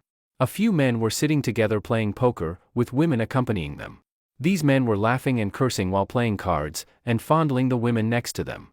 The women giggled in soft voices from time to time. You're back early, old Seven? How's the casino today? One of the men asked without even lifting his head. Where's the boss? Old Seven didn't answer, but asked instead. In the back? Hey, the boss has a guest. But before the man could finish warning him, Old Seven had already pushed open the inner room's door. Inside were two sofas and a liquor cabinet, luxuriously decorated. On a side sofa sat a very tall man with his hair tied back, skin so pale it had a bluish tinge, even his eyes looked bluish. On closer look, there was something eerie about him, like a corpse. He held a glass of wine, sitting beside a mature and seductive woman. Though he had his arm around her, his attention wasn't on her at all. On the other sofa facing the door sat a man dressed formally, wearing glasses, reclining comfortably with a girl in each arm. One of the girls looked very young, face still childish. She looked nervous and frightened as he stroked her thigh but didn't dare make a sound. Boss. Old Seven nodded at the tall man, then smiled at the man in glasses. Mr. Chu is here too. What is it? The tall man glanced at Old Seven and asked. There was trouble at the casino, Old Seven said. The man in glasses lifted his eyelids slightly, but didn't speak. The tall man leaned forward a bit, releasing the woman beside him. All of you, out. The tall man was the leader of the Gale team, named by Jingchong. He glanced at the man in glasses, the corner of his mouth twitching slightly. What happened? The man in glasses watched the two girls next to him stand up. Suddenly, he reached out and pinched the younger girl's butt. She let out a startled yelp, while he smiled. Once the three women had left, Old Seven recounted what had happened in the casino. I think they came to cause trouble on purpose, Old Seven said. After the women left, Mr. Chu's lewd smile disappeared. Now, he looked lazy, but a cold gleam flashed behind his glasses. His gaze was cold and indifferent. After hearing Old Seven's report, he said calmly, maybe they came for revenge. Old Seven froze, and Mr. Chu continued, but it doesn't matter. Old Seven glanced at Mr. Chu. He knew this was the real Chu Songming. That perverse side earlier, it was probably just a hobby. The contrast made him even more terrifying. Chu Songming was usually very low-key. The casino and this tavern were both his businesses. That, it doesn't matter, meant that regardless of right or wrong, those young people had come to stir up trouble and should be ready to face the consequences. 2 women and 1 man. One of the women was very skilled. A team like that must be a fairly strong survivor squad, that's why they're so arrogant, thinking they're unbeatable. Send more people to search around the apartment area, it should be easy to find them, Bai Jingchong said. Once we find them, should we finish them off? Old Seven made a throat-slitting gesture and asked. Bai Jingchong thought for a moment, then said, cut off the guy's limbs and leave him there. Oh right, what about the 2 women? What do they look like? Chu Songming suddenly asked. Old Seven immediately showed a knowing smile. Very beautiful. Both are young, about 20.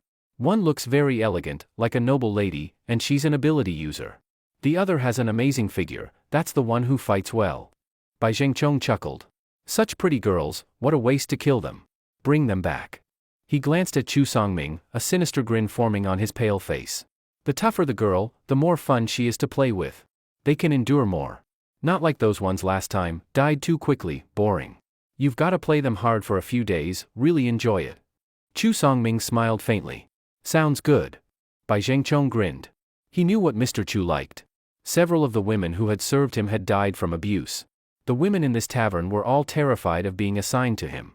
That young girl earlier was just one example. But killing people inside the survivor squad apartment, even in the apocalypse, there are still rules. Doing that wouldn't look good, Chu Songming said. He was tempted, but didn't agree to Bai Jingchong's plan. Someone might trace this incident back to him. And there were plenty of jealous eyes on the casino's huge profits. Chu Songming was actually a very cautious man. Bai Zhengchong described him as a viper, sinister and fond of lurking in the shadows. Then what does Mr. Chu suggest? Bai Zhengchong asked. Chu Songming looked at him and said coldly, make sure they die cleanly. Then do it outside. Bai Zhengchong immediately understood and grinned wickedly. If they were part of a survivor squad, they'd have to leave the safe zone eventually. Once outside, there was no coming back. Send people to watch the city exit. I want to know the moment they leave, Bai Zhengchong ordered. Old Seven responded and was about to leave when Chu Songming's voice came from behind. Oh, and that cheat? I don't want to see him again. Old Seven paused and said, I'll take care of it. For a tool that had lost its use, Mr. Chu had never shown mercy. Especially when that cheat not only lost his value, but also caused the casino significant losses. Jiang Lushur originally thought that the Gale team's revenge would come quickly, but unexpectedly, the next 2 days were completely calm. He had smashed their casino and even won a large amount of supplies. Could they really let that go? Jiang Lushur shook his head. That was impossible. During this time, the military also delivered the diesel he had purchased. All the diesel was filled into the fuel tanks of the base vehicle. Besides the space tank, the second-form mining truck itself had a capacity of over 4,000 liters. These 10+ tons of diesel were all loaded in. Now with ammo restocked and fuel tanks full, Jiang Lushur suddenly felt a sense of peace of mind. He felt that he had rested enough recently and could go check out the trading hall. Jiang Lushur wasn't very interested in military missions, but the rewards the military offered were quite valuable to Jiang Zhuiying and the others. Also, as ability users, they needed to fight in order to evolve and improve themselves, otherwise, they would be stuck at their current level. After witnessing that huge aquatic monster at Jinling Port, not only Jiang Zhuiying and the others, but even Jiang Lushur himself felt a sense of crisis. If they were satisfied with their current strength and just wanted to muddle along in Zhonghai District 1, then they really would end up just eating and waiting to die. With their current strength, they couldn't even begin to compare with that giant aquatic monster. They weren't even enough to get stuck between its teeth. But before Jiang Lushur could go to the trading hall, someone came knocking. When he opened the door and saw 2 soldiers, Jiang Lushur remained calm and instinctively reached for his waist. Brother Jiang. A familiar voice came from behind the 2 soldiers, and Jiang Lushur relaxed, lowering his hand. So it's Captain Shen. Jiang Lushur smiled. Shen Tao stepped out from behind the 2 soldiers, his dark, tough face showing a hearty smile. I was looking for your place all day yesterday, and only got the address today. The efficiency almost delayed things. He shook his head. The moment I got the address today, I came right over, Shen Tao said, pulling a small cloth pouch from his pocket and handing it to Jiang Lushi. Jiang Lushi opened it and saw 3 level 1 mutant crystal cores, wrapped inside like translucent glass. He put the cores away and smiled. Whether the cores are given earlier or later doesn't matter. No need to rush. Jiang Lushi had a good impression of Shen Tao. He felt Shen's reliability was solid for now. Even if not, he wasn't worried Shen Tao would steal his crystal cores. That won't do. But honestly, that's not the main reason I came. Shen Tao hesitated for a moment and asked, I wonder if Brother Jiang has any plans for the next few days? His intentions were obvious. He hadn't just come to deliver crystal cores, he had something else. If there's something, just say it, Captain Shen, Jiang Lushi said. It's like this. Shen Tao quickly looked upstairs and downstairs. Seeing this, Jiang Lushi became curious and opened the door wider. Come in. But the 2 soldiers didn't enter and silently stood guard outside. I'll get to the point then, Shen Tao said as he stepped in. A few days ago, a survivor squad came back, with 7 or 8 members dead. The 2 who survived came back with some news, hoping to trade it for supplies. In the military, some information could be exchanged for rewards, especially important material information, or information on personnel, especially elite individuals. But the information had to be verified before any rewards were given. Jiang Lushi had been to the trading hall and was familiar with this process, so he nodded when he heard Shen Tao's explanation. Clearly, Shen Tao had come because of this piece of information. They said their team went to hunt a mutant beast and ran into a monster in a small town. From their description, it should be a mutated zombie, Shen Tao said. A mutated zombie. Jiang Lushi was surprised, but not too shocked. Since there were mutant beasts, the appearance of mutated zombies was also logical. Shen Tao continued, actually, mutated zombies are just less commonly encountered than mutant beasts. Maybe it's because the zombie hordes are too massive. Jiang Lushi nodded. Shen Tao made sense. Zombie hordes often number in the hundreds of thousands or even millions. The ones they encounter are just a tiny fraction. Mutated zombies among such large hordes are easily overlooked. Jiang Lushi was very interested in mutated zombies. Killing mutant beasts gave him crystal cores, which advanced the evolution of the base vehicle. So naturally, he was also very curious whether killing a mutated zombie could bring any upgrades. We plan to go hunt that mutated zombie. I wonder if Brother Jiang would be willing to join? Of course, the reward will match the mission's difficulty, you won't be underpaid, Shen Tao said. Don't worry, you'll only be collaborating, Shen Tao added. Jiang Lushi nodded. Compared to the reward, he was much more interested in the mutated zombie itself. His goal in joining was that zombie. However, working with the military didn't mean he would follow their plan. When the time came, he'd act based on his own judgment and needs. With that in mind, Jiang Lushi nodded. I can go. Knew you'd be straightforward, Brother Jiang. Shen Tao was pleased. Then let's go to the military base and finalize things with the commander. Commander? Shen Tao gave a sheepish laugh. This mission's important, so I'm not leading the team. The higher-ups sent someone powerful. So later, don't call me captain, just call me Shen Tao. Oh right, Brother Jiang, go ahead and get ready now. Once we're there, we'll set off directly, Shen Tao said. So soon? Jiang Lushi was a bit surprised, but then nodded. He brought Jiang Zhuiying and the others, called up Zhang Hai and Sun Kuan, and the group followed Shen Tao's military jeep in a minibus and a refrigerated truck. In Zhonghai District 1, survivor teams leaving the city had to go through the exit route. Normally, only military vehicles were allowed on those roads. So seeing a minibus and a refrigerated truck following a military jeep drew many curious glances. The military zone spanned both Zhonghai District 1 and the Safe Island, covering the largest area. Where Jiang Lushi and the others were headed was just one supply station within the military zone. But even that supply station was already a massive military base. As they passed through the checkpoint and entered the gate, they saw a large number of military vehicles and soldiers moving back and forth. The Zhonghai District 1 supply station is one of the exits from District 1.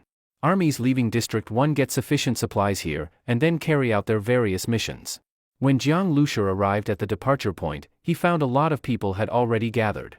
A glance showed about 30 soldiers, and many personnel not wearing military uniforms but carrying various standard military weapons, obviously ability user squads. There should be 2 squads, and with his own, that makes 3 squads. A platoon's worth of soldiers plus 3 ability squads, to kill 1 mutated zombie, are they calling in so many?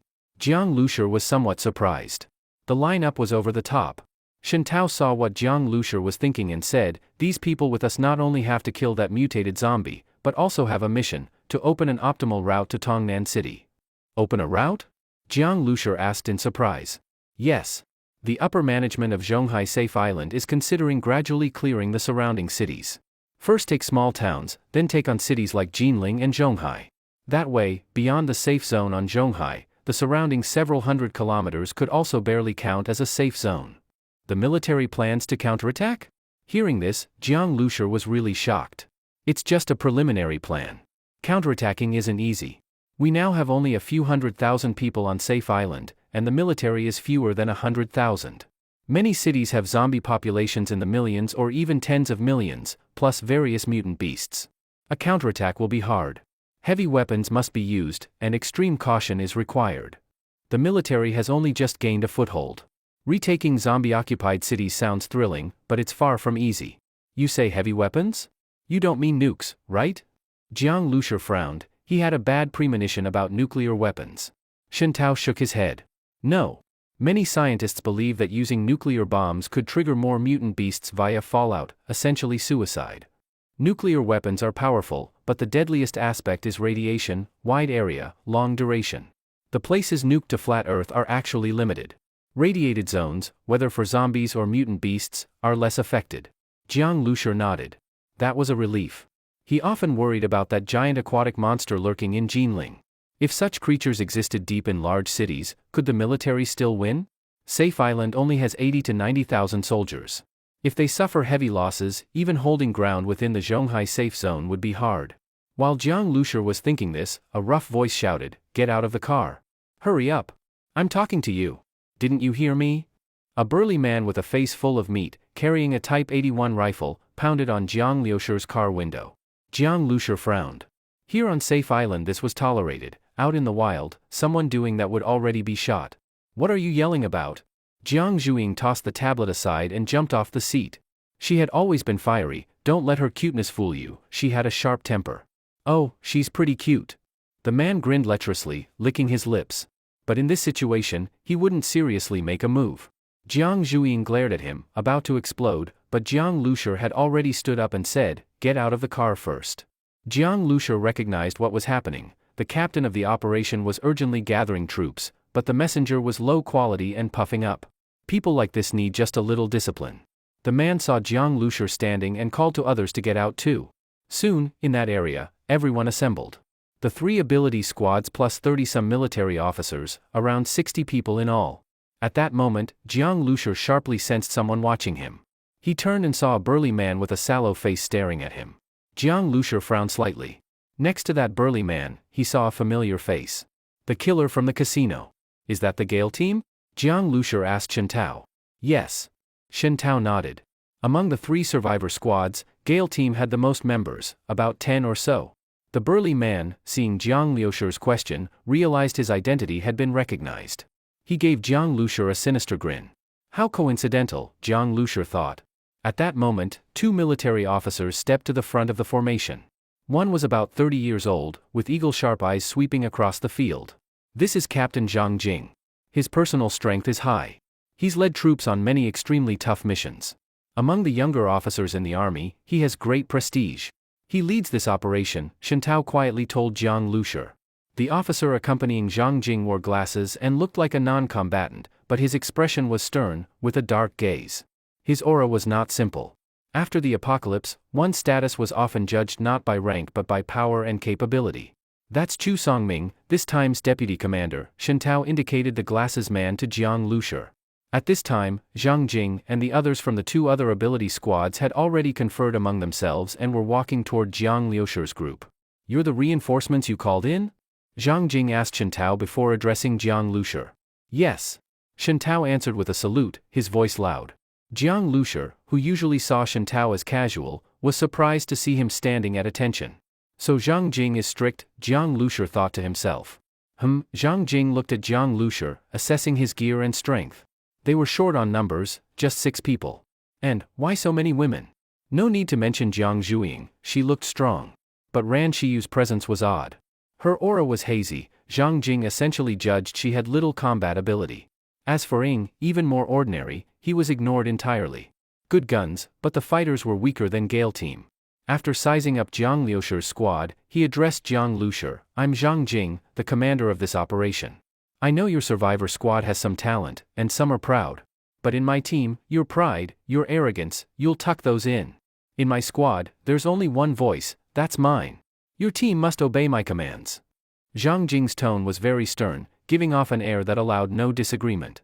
As a squad leader, Jiang Liusher could understand Zhang Jing saying these things. But Jiang Liusher wasn't a soldier, he was just here to help. His relationship with the military was cooperative, not one of hierarchy. Zhang Jing's attitude made Jiang Liusher frown slightly. Shen Tao looked a bit embarrassed. He didn't expect Zhang Jing to be this blunt right from the start. "What are your abilities?"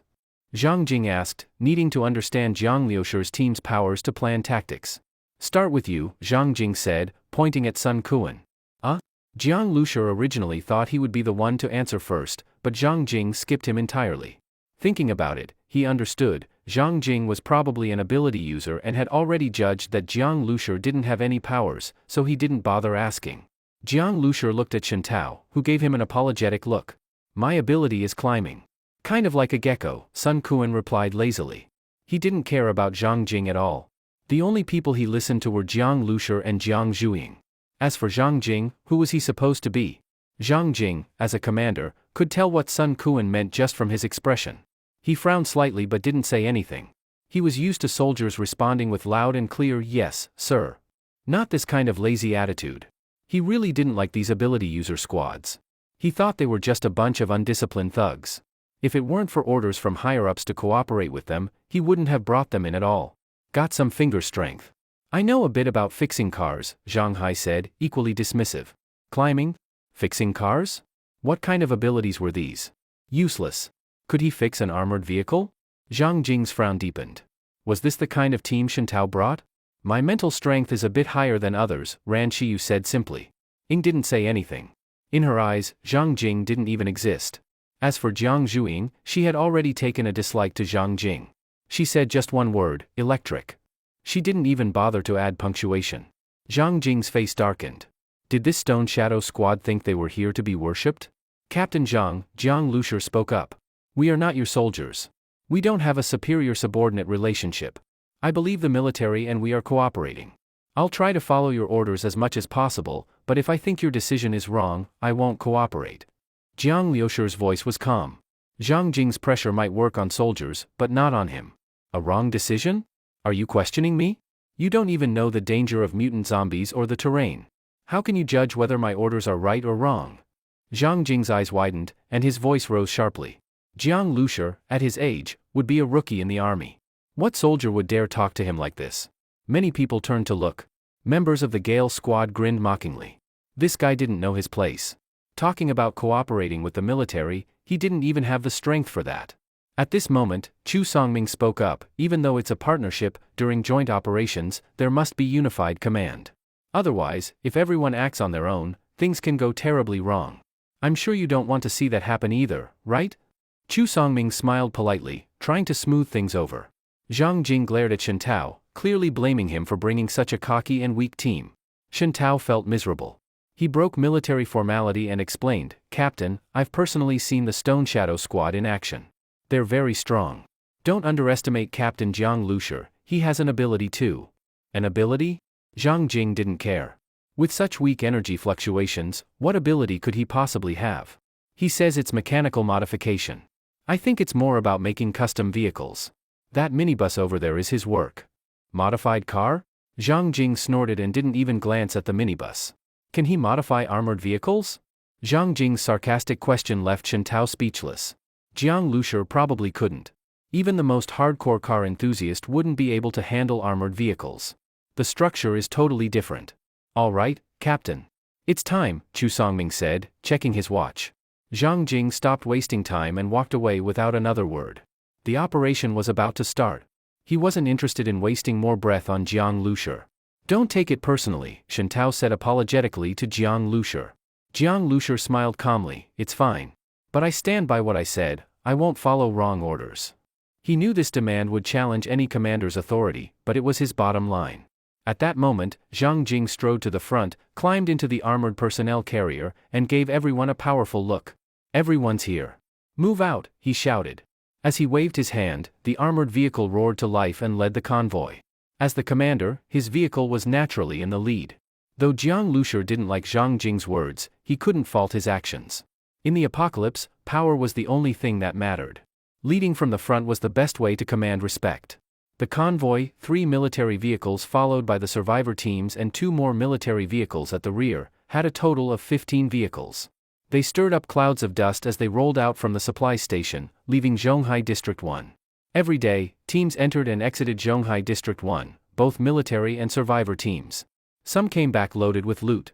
Others never returned. As the convoy left the gates, Jiang Zhuing looked back. The steel gates and half-finished city walls, still under frantic construction, stood like a massive barrier between two worlds, stretching endlessly along the horizon. The Type 92 wheeled infantry armored vehicle is 6.6 meters long, 2.8 meters high and wide, with a combat load of 15 tons. Its top speed is 85 kilometers per hour.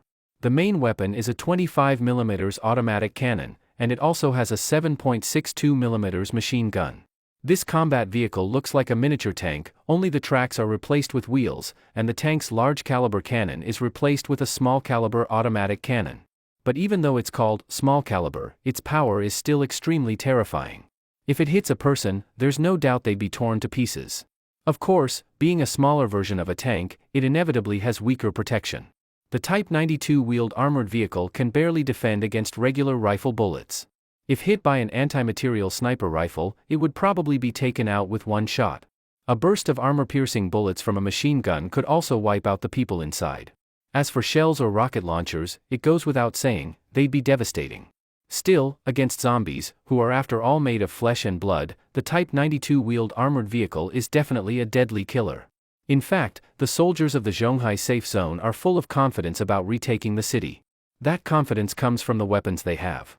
Modern heavy weapons are on a completely different level compared to things like rifles. After the convoy had traveled about 2 kilometers, small groups of zombies began to appear ahead. Against such small groups, they didn't even use the automatic cannon. A soldier on the armored vehicle stood up and operated the mounted machine gun. A burst of bullets swept across, the zombies were shredded. When encountering small groups of zombies, the convoy didn't bother to fight unless the zombies were blocking the road. After more than an hour, the convoy left the urban area of Zhonghai and entered the highway, heading southwest.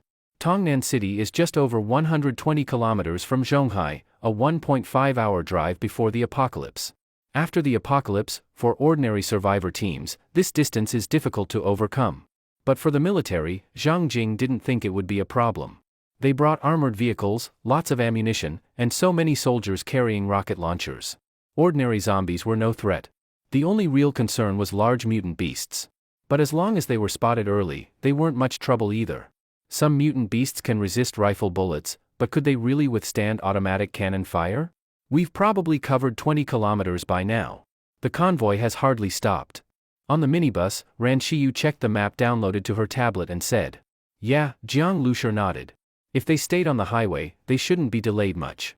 But Jiang Lushur didn't think things would go that smoothly, otherwise, there would have been no need to clear the route.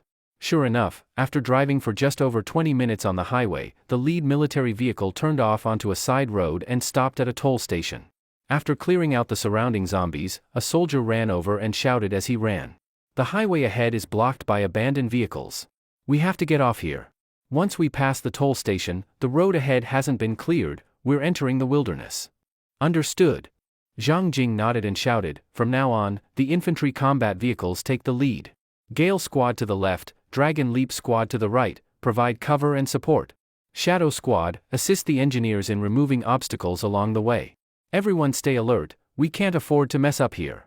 As soon as the order was given, even before Jiang Lushur could speak, Zhang Hai and Sun Kuan behind him exploded in anger. "What the fuck is that Zhang guy thinking? He wants us to help clear the obstacles? We're here to fight, not sweep the damn streets. Haha, clearing obstacles is great, nothing dangerous. We're jealous. We have to protect you guys, it's a huge responsibility." At that moment, a loud, mocking voice rang out. Jiang Lushur looked up and saw 4 vehicles pull out from the front of the convoy and drive to its left side. One of the vehicles deliberately made a big turn and sped past Zhang Hai's vehicle, forcing Zhang Hai, who had just poked his head out to talk, back into the car. The speaker was that foul-mouthed brute who had previously said rude things to Jiang Zhuiying. It turns out he was also from Gale's squad. The brute stopped his car, looked at the furious Zhang Hai from the driver's seat, and sneered. Haha, just kidding, don't get mad. What? You gonna hit me? Better save your strength. You might need it later to push some abandoned cars. The other 3 Gale squad vehicles didn't come over, but their occupants were all watching the scene with smirking expressions. It was clearly a provocation. Seeing Jiang Liusher's team with no way to respond amused them. Jiang Liusher had caused the casino to lose a lot of money earlier. They were still hurting from that. The higher-ups took most of the cut, and they were just getting scraps. That chunk of profit Jiang Liusher took cost them dearly. Now that they had the chance, how could they not get revenge? And this was just the beginning. If there was an opportunity during the mission, they hoped to cripple Jiang Liusher's team entirely. But just then, vroom! A roaring engine sound came. When the brute turned his head, he was shocked to see a minibus speeding toward his car like a missile. The brute's heart skipped a beat, and his face went pale with fear. Screech! The minibus only braked at the very last second, practically right in front of his vehicle, yet it still slammed hard into his SUV's rear. Bang! The brute felt like his SUV was flipped over. The car suddenly shot forward, tires screeching on the pavement. The brute was dizzy and almost smashed into the dashboard. Luckily, he was an ability user and managed to stabilize himself. But the SUV's rear was severely damaged, and the back window shattered completely. His whole body tense, limbs ice-cold, he looked at Jiang Liusher, his anger now like a volcano ready to erupt. But just as he was about to snap, he saw Jiang Liusher's vehicle, completely undamaged, not even a scratch on the windshield. Oops, my foot slipped. Hit the gas instead of the brakes. Rookie driver, sorry about that, Jiang Liusher said casually. I'm telling you, the car design's flawed, brake and gas on the same foot? You drive. The brute watched as Jiang Liusher gave the driver's seat to a busty female driver. Such a hot and pretty woman, she might not even be good at driving a small car, and she's driving a minibus? This shut the brute up completely. He swallowed the curse words he had ready. What if she stepped on the gas again instead of the brake? He'd be roadkill. And seriously, what kind of monster car was that? He drove his own car up beside the minibus, then jumped out and shouted. Are you fucking crazy? Get your ass out of the car. He pulled out his gun and pointed it straight at Jiang Liusher's windshield. Jiang Liusher's eyes turned cold, and Ying beside him quietly reached for her military spiked dagger. No matter when, Jiang Liusher never liked having a gun pointed at him, even through the bulletproof glass of the minibus. As for Ying, as Jiang Liusher's loyal guard, seeing this situation only triggered her killing intent even more. Ying didn't care about the surroundings, even if the army was present. As long as someone threatened Jiang Liusher's personal safety, she would not hesitate to kill them. What are you doing again? Zhang Jing was furious. As a soldier, he was used to being the only voice in the team, used to all soldiers obeying his orders. The only responses allowed were yes, no, and sorry. But today, Zhang Jing felt like he was commanding a disorganized mob. No strength, no discipline. Who did they think they were? Clack! The sound of bolts being pulled echoed. One after another, dark gun barrels pointed at the enraged brute. Put down your gun. The brute was angry, but he still put the gun down. At this moment, all the members of the Gale squad jumped out of their vehicles. One of their cars had been damaged, and they couldn't even get justice for it. How could they tolerate that? You! Get out of the car! Zhang Jing's anger now turned toward Jiang Liusher. The muzzles of his guards' guns were also aimed at Jiang Liusher and Ying. Jiang Liusher frowned. Getting out of the car at a time like this, surrounded by gun barrels, naturally wasn't something he would do. Captain Zhang, I'm sorry this happened, but someone provoked me first. I'll say it again, I'm not one of your soldiers. I will follow your orders, but not all of them. For example, right now, you're telling me to get out of the car, but I won't. Jiang Liusher spoke calmly. Although Zhang Jing held hostility toward him, and earlier had ordered Shadow Squad to clear obstacles, obviously targeting them, Jiang Liusher's impression of Zhang Jing wasn't too bad. After all, Zhang was a soldier, that mindset was understandable. In the army, disobedient soldiers were always harshly trained. Zhang Jing had lived in such an environment for so long that he couldn't change his way of thinking so quickly. But understanding did not mean obedience. I do my part and take what I deserve. The effort I give equals the reward I get. It's that simple. Jiang Liusher spread his hands. Sitting inside the base vehicle, he didn't care about the guns aimed at him. But if the other side opened fire, their cooperation would immediately end, and it might even turn into a full battle. Effort equals reward? You're really arrogant. Zhang Jing's face darkened. Do you think that with just a few people and one vehicle, you can cooperate with my squad? As Zhang Jing was speaking, suddenly his heart tightened. He turned sharply and saw a black shadow flying through the air, accompanied by a faint whistling sound. Watch out! Someone shouted. Zhang Jing, being an ability user, had extremely fast reactions and speed. Seeing the dark shadow flying toward him, he instantly leaped to the side. Boom! A loud explosion rang out. The black shadow pierced straight through the SUV that Jiang Lushur had crashed into earlier. It smashed through the side window, scattering glass shards, pierced through the headrest of one of the seats, and came out the other side. The sudden explosion made everyone immediately draw their guns and rush to take cover. The Brute turned around and looked at his car. Cold air rushed from his feet straight to his head. This is a steel bar? Someone saw what the black shadow really was and was shocked. It was a piece of steel rebar. No gun could fire a steel bar like a bullet. It could only have been thrown by hand. Was an ability user attacking them? That thought flashed through their minds, but soon, they realized they were wrong. Through the trees by the roadside, they saw a large group of dark figures approaching. Their clothes were torn and filthy, their movements slow but uniform. They were advancing steadily toward the army. For some reason, they gave off a chilling feeling, like ghosts from the underworld, silent and terrifying. Humans or Zhang Jing's heart tightened.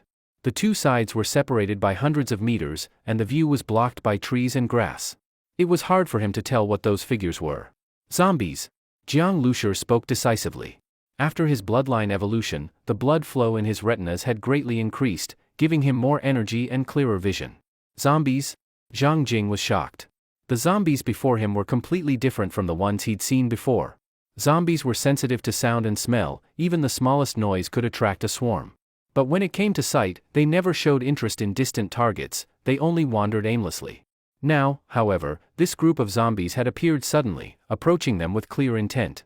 Their movement was purposeful and organized, completely unlike the wandering zombies from before. How can this be? And they seem to be holding things. One of the soldiers noticed that all the zombies were carrying objects, mostly black panels. Steel plates, Jiang Lushur said. And steel bars. The distance was far, so the steel plates could barely be seen by the naked eye. The steel bars were too small to make out clearly. But a soldier using binoculars confirmed it. Zhang Jing suddenly felt a strong sense of unease rising in his heart. Steel plates and steel bars could easily be found in any steel mill, they were the most common materials. These zombies had clearly been to a steel mill. Zombies using weapons?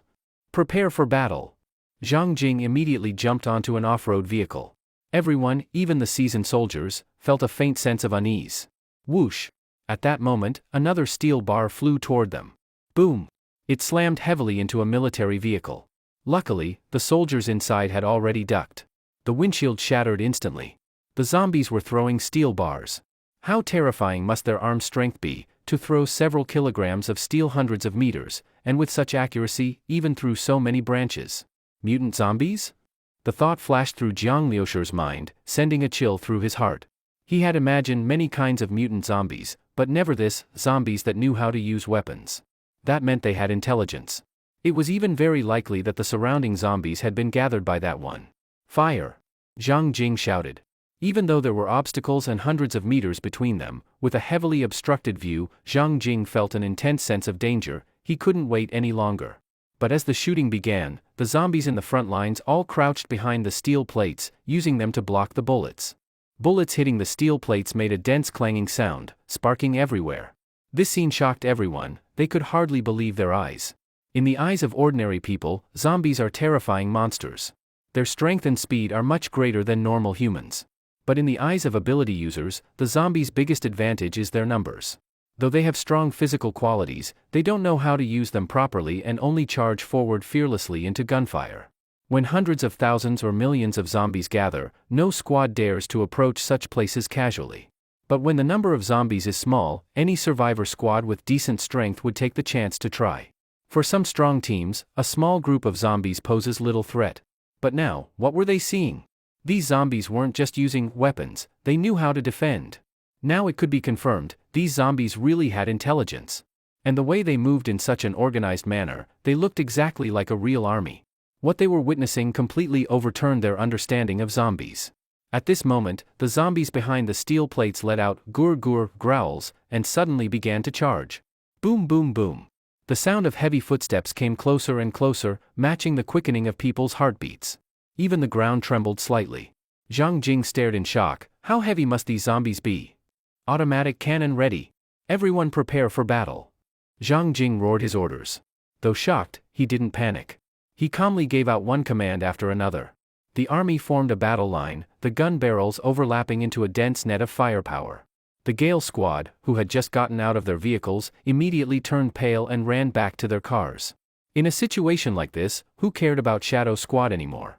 Jiang Lushur suspected that this zombie group might contain a mutant zombie, and the others thought so too.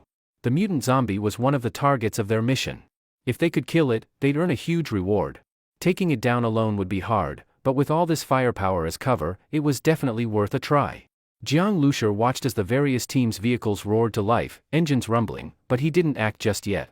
He noticed that although the army's firepower was fierce, the bullets hitting the steel plates weren't stopping the zombie advance at all. Although zombies were falling here and there, more kept pushing forward. These steel plates, Jiang Lushur's pupils shrank and he frowned. The 7.62mm bullets used by Type 81 rifles can penetrate 0.6 cm thick steel plates within 100 meters. This meant the steel plates the zombies were carrying were at least that thick. An ordinary person couldn't possibly run at full speed while holding such thick, body-covering steel plates. But zombies could. These zombies were now fully using their natural advantages. At this moment, the automatic cannon on the infantry armored vehicle let out a terrifying roar. As flames burst, powerful cannon rounds rained down. With loud rumbles, flesh and blood flew everywhere. The zombie steel plates could block bullets, but not the automatic cannon. Damn. Looks like these zombies aren't that badass after all, the brute said, swallowing hard as he watched. Zombies could defend, but even they couldn't stand up to modern weapons. But Zhang Jing's expression didn't ease, on the contrary, it looked even worse. The zombies were too spread out. The automatic cannon wasn't used to its full effect. And the army only had a limited amount of cannon ammo. The cannon fire had no effect on the rest of the zombies. The ones not hit kept charging forward. Some zombies that were hit and covered in blood, even missing shoulders or arms, stood up again. As long as a zombie wasn't completely dead, it could still move. With just over 100 meters left, at zombie speed, they'd be there in a blink. Gur. The first wave of zombies burst out of the trees. One of them, as soon as it emerged, swung its steel plate violently. Bang! The steel plate flew nearly 100 meters and smashed into the side of a military vehicle, creating a terrifying dent. The steel plate was covered in bullet holes and over 1 centimeter thick. Everyone's heart sank. It was terrifying. If that had hit a person, they'd be turned into a pile of minced meat. Then, boom, a loud explosion. A shoulder-launched rocket had been fired. At such close range, everyone felt a strong shockwave, and the zombies charging at the front were directly blown into a cloud of blood mist. Nice firepower, someone in the survivor squad shouted with joy. But Shintao knew, that was an 89-style 80mm single-use rocket launcher. They'd only brought 10 soldiers equipped with it, and one was already used.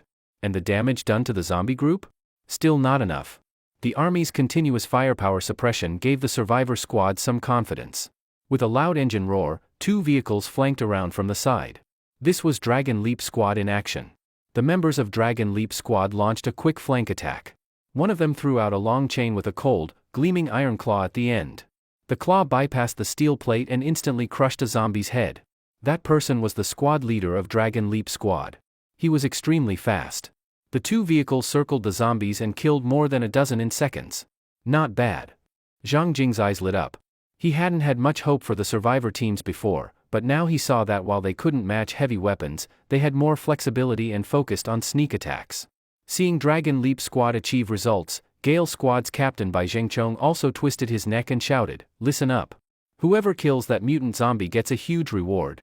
With his shout, several Gale Squad vehicles roared and charged forward. They crossed paths, covering one another. Each vehicle had steel forks sticking out, which were thrown out. These throwers had bulging muscles, even growing animal-like hair on their bodies. A single steel fork could be thrown over 10 meters and pierce through a zombie's head, pinning it to the ground. The Gale Squad's captain was also one of them, but instead of throwing his fork, he directly used it to skewer a zombie, then slammed it hard into the zombie group. The steel forks, 7 or 8 meters long, pierced through zombies and then dropped heavily, bending the entire shaft. The fact that Bai Jingchong could still complete such a move under these conditions showed how terrifying his strength was.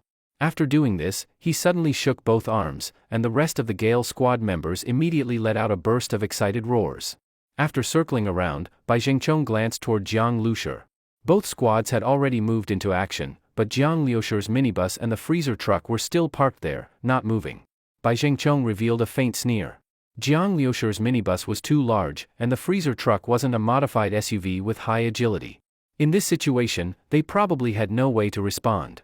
But even if they couldn't do much, they could at least fire a few shots to look like they were participating. Standing still doing nothing, what was that?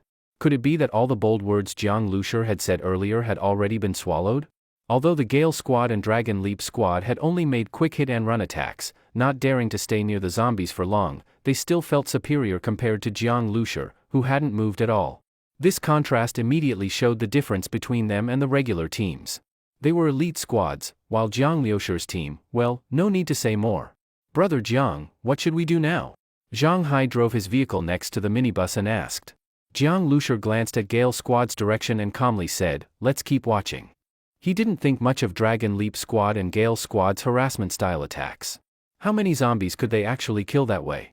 As for the loud roars from Gale squad showing off their strength, they didn't affect Jiang Lushi at all.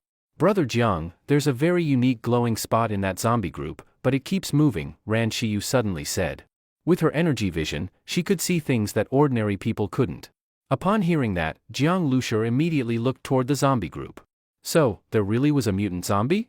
But besides that glowing spot, there are a few other weaker spots, Ran Shiyu added after a pause. A few spots? Jiang Lushi was momentarily stunned. Now even he couldn't be sure. Could there really be several mutant zombies within a single zombie group? I can't count them. They're moving really fast, Ran Shiyu frowned slightly, seemingly finding it hard to tell clearly. Ran Shiyu, keep tracking those spots, Jiang Lushi said. Okay, Ran Shiyu nodded. At that moment, Jiang Lushi stepped on the gas and drove up next to a military vehicle. Hey man, do you have a sniper rifle? Jiang Lushi asked Shintao. Shintao was sitting inside the military vehicle, and beside him was a junior officer driving. He already found it odd when the minibus approached, then the young survivor inside, looking 7 or 8 years younger than him, opened his mouth and asked for a sniper rifle. Shintao had been in the military for years and still hadn't touched one. Training a high-level sniper usually took 2 to 3 years and 20,000 to 30,000 rounds of ammo. A sniper rifle wasn't something just anyone could use. This junior officer was already confident in his shooting skills, but even he knew he wasn't ready to handle a sniper rifle. And this kid, clearly someone who learned to shoot after the apocalypse, now wanted to use one? Brother Jiang wants one? I don't have one, but I can borrow one for you, Shintao said, momentarily stunned. Alright, help me borrow one, Jiang Lushi said. Shintao called out, and soon a soldier in camouflage came crouching over, holding a sniper rifle. AMR-2 sniper rifle. This thing's a real treasure, the soldier said reluctantly, handing the sniper rifle through the minibus window. As soon as Jiang Lushi took it, he felt the weight. It was heavy, a good gun. He hadn't even fired it yet, but just holding it, he could feel its powerful presence. The barrel alone seemed nearly a meter long. This gun felt completely different in hand. The body of the rifle was shiny and well maintained. It was clear this soldier treated it like a precious possession. No wonder he looked so pained handing it over. To this soldier, lending such a weapon to a total amateur was unacceptable. If not for his superior's order, he would have refused on the spot. He thought, I've lent it to you, but do you even know how to use it? AMR-2, caliber 12.7 mm, fires 12.7 by 108 mm heavy machine gun rounds, strong penetration, high lethality, effective range, 1.5 kilometers, Shintao explained. Jiang Lushi nodded in satisfaction. The range didn't matter to him, what he wanted was the penetration and damage. Have you used a sniper rifle before? The young officer finally couldn't help asking. He felt Jiang Liushi's eyes looking at the sniper rifle like it was his first time seeing one. Even though he was in front of Shintao, and knew that this guy was someone Shintao had brought, he really couldn't hold back. Jiang Lushi calmly shook his head. No. This is the first time. But this gun looks good, should be easy to use. The young officer and the soldier were both speechless. The soldier looked anxiously at Shintao. He really didn't want to lend the gun anymore. The young officer even glanced at Shintao with sympathy. Stuck with this group of people, after this mission, he was definitely going to get scolded. With Zhang Jing's personality, he'd definitely tear into Shintao. And Chu Songming? He looked easygoing, but he was even harsher than Zhang Jing. If something went wrong under his command, who knew how badly Shen Tao would suffer afterward? Just then, a whistling sound rang out. Whoosh, a steel bar suddenly flew over, and with a loud bang, it pierced right through one of Dragon Leap Squad's vehicles. Although Dragon Leap Squad had been attacking the zombies, they were actually being very cautious, staying under cover of the army's firepower, and moving very fast. But this steel bar seemed to have calculated their route perfectly. It struck the side of one of their small vehicles with deadly accuracy, piercing straight through, with blood splashing across the ground. The car kept moving forward, broke through the highway guardrail, and flipped into the trees. A cloud of black smoke burst into the air. Seeing this, the Dragon Leap Squad's captain's eyes immediately turned red. Fuck. That zombie capable of throwing steel bars was hiding among those holding steel plates, waiting to ambush. With one strike, it took out a vehicle. Now, who would still dare to charge forward? Then, whoosh, another steel bar came flying and pierced through a military vehicle. It only hit the compartment, but even so, everyone's face turned pale. There wasn't just one of those zombies that could throw steel bars. Zhang Jing's expression turned very grim. Besides the threat posed by the steel bar-throwing zombies, he noticed that the number of the steel plate zombies was decreasing very slowly. Even though the automatic cannon had fierce firepower, it couldn't hold off the continuous flow of zombies converging from all directions. If this continued, their disadvantage would only grow. Something is calling them. Zhang Jing suddenly said. If something, like a mutant zombie, was actually summoning these regular zombies and directing them to use weapons against the army, then this mutant zombie was far too dangerous. If it could command hundreds of zombies, could it also command tens of thousands? What if the millions of zombies in the entire city coordinated and were given basic intelligence? What kind of nightmare would that be? Zhang Jing felt a chill in his heart. The members of Gale Squad and Dragon Leap Squad realized this too, especially Dragon Leap Squad. After losing a vehicle, they were already considering a temporary retreat. We're at a huge disadvantage fighting here. Our field of vision is limited, we can't even see the zombies clearly. Only the automatic cannon can pierce the steel plates. Our rifles are mostly being blocked. We might as well fall back for now, the Dragon Leap Squad captain shouted. Zhang Jing looked at the survivor teams and hesitated for a moment. Retreating was also risky right now. But pulling back before they got fully stuck in was also the right move.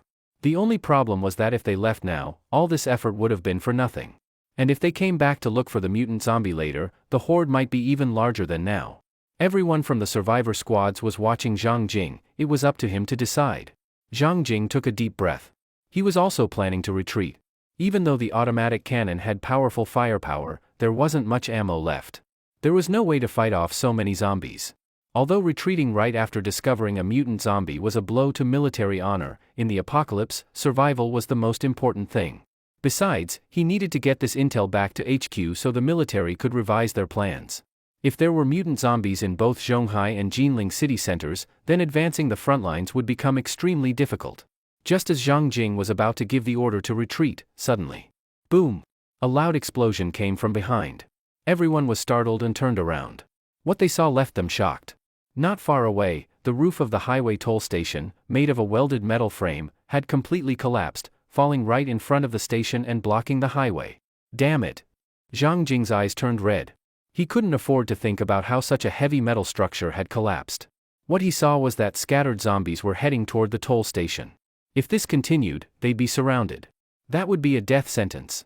They had to break out before the encirclement closed. But trying to retreat the way they came, whether turning the convoy around or bypassing the collapsed toll station, would take too much time. It would be suicide. Everyone, listen up, charge! Zhang Jing grabbed a heavy machine gun and stood up from the hatch of the armored vehicle, shouting as he fired. Retreat was no longer an option. If they wanted to shake off the encirclement, they could only charge forward. As the main battle vehicle and command vehicle, even knowing that zombies could throw steel bars, Zhang Jing still had to open the hatch and stand up. Only then could he have a clear field of view. Otherwise, he'd have to rely on periscopes and small viewing windows to monitor the zombie horde, and how could he command the battlefield like that?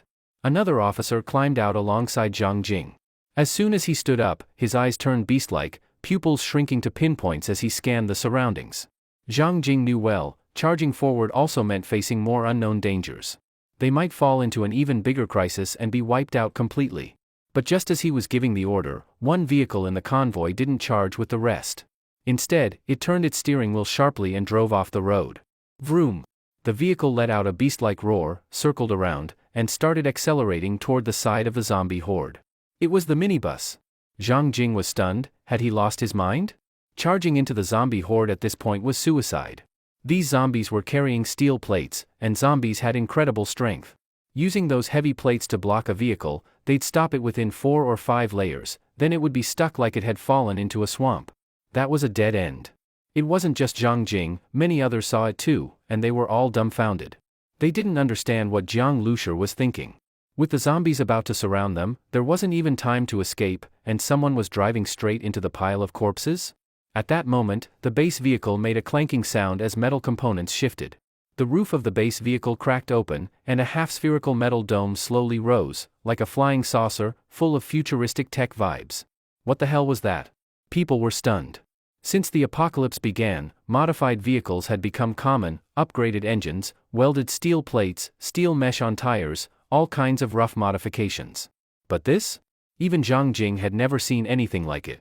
Was this a sci-fi movie? A barrel. Zhang Jing's eyesight was excellent. He immediately saw a gun barrel extending from the dome. That flying saucer was actually a turret? AMR-2 sniper rifle? Zhang Jing knew guns inside out. He could tell the model just by the sound. A sniper rifle mounted in a turret on top of a minibus? In Zhang Jing's mind, turrets were meant for suppressive fire, usually equipped with heavy machine guns. A sniper rifle in a turret was already bizarre. But the key was, how could Jiang Lusher possibly know how to use it? Not just Jiang Lusher, even if Zhang Jing himself or any highly skilled soldier who wasn't a trained sniper tried, they wouldn't be able to use it effectively. A good sniper was extremely valuable to the military and took years of training, not to mention exceptional talent. Zhang Jing had no doubt, in a gun-restricted country like China, Jiang Lusher probably played with air rifles to pop balloons at most before the apocalypse. A total amateur, who didn't even know how to use a scope, using a sniper rifle? This idiot. Cover him with suppressive fire. Zhang Jing shouted. Even if Jiang Lusher had lost his mind and charged into the zombies recklessly, he couldn't just let him die. With the army's firepower, even if they couldn't save Jiang Lusher, they could at least buy time for the rest to retreat. But watching the bullets being used up, Zhang Jing felt a deep pain. Once a machine gun started firing, the bullets were gone like water. They were alone out here. If they ran out of ammo, that would be the end. Whoosh! Just then, a sharp whistling sound pierced the air. Zhang Jing's scalp went numb. It felt like it was right in front of him. Out of the corner of his eye, he saw a black shadow.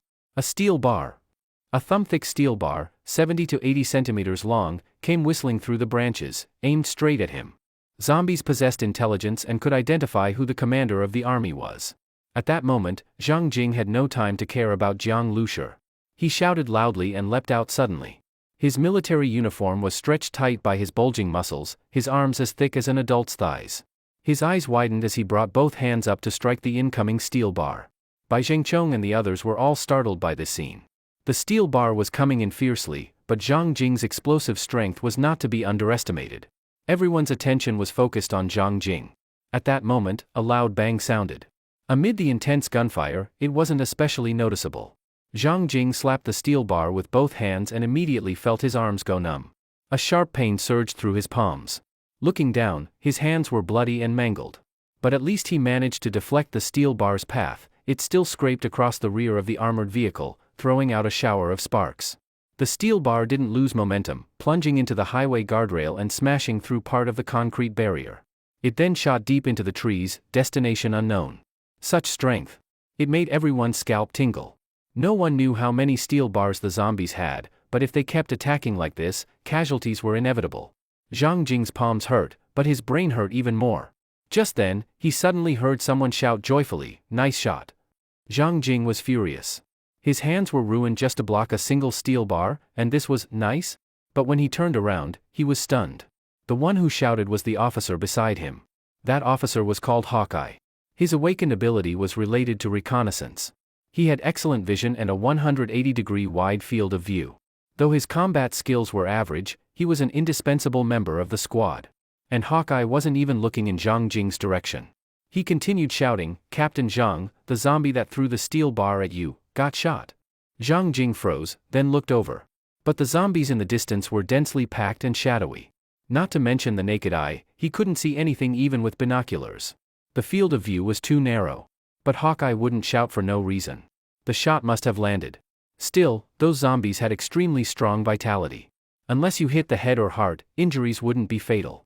It must have been a lucky hit from the spray of bullets. Although the zombies had steel plates, with their limited intelligence, the plates would have gaps.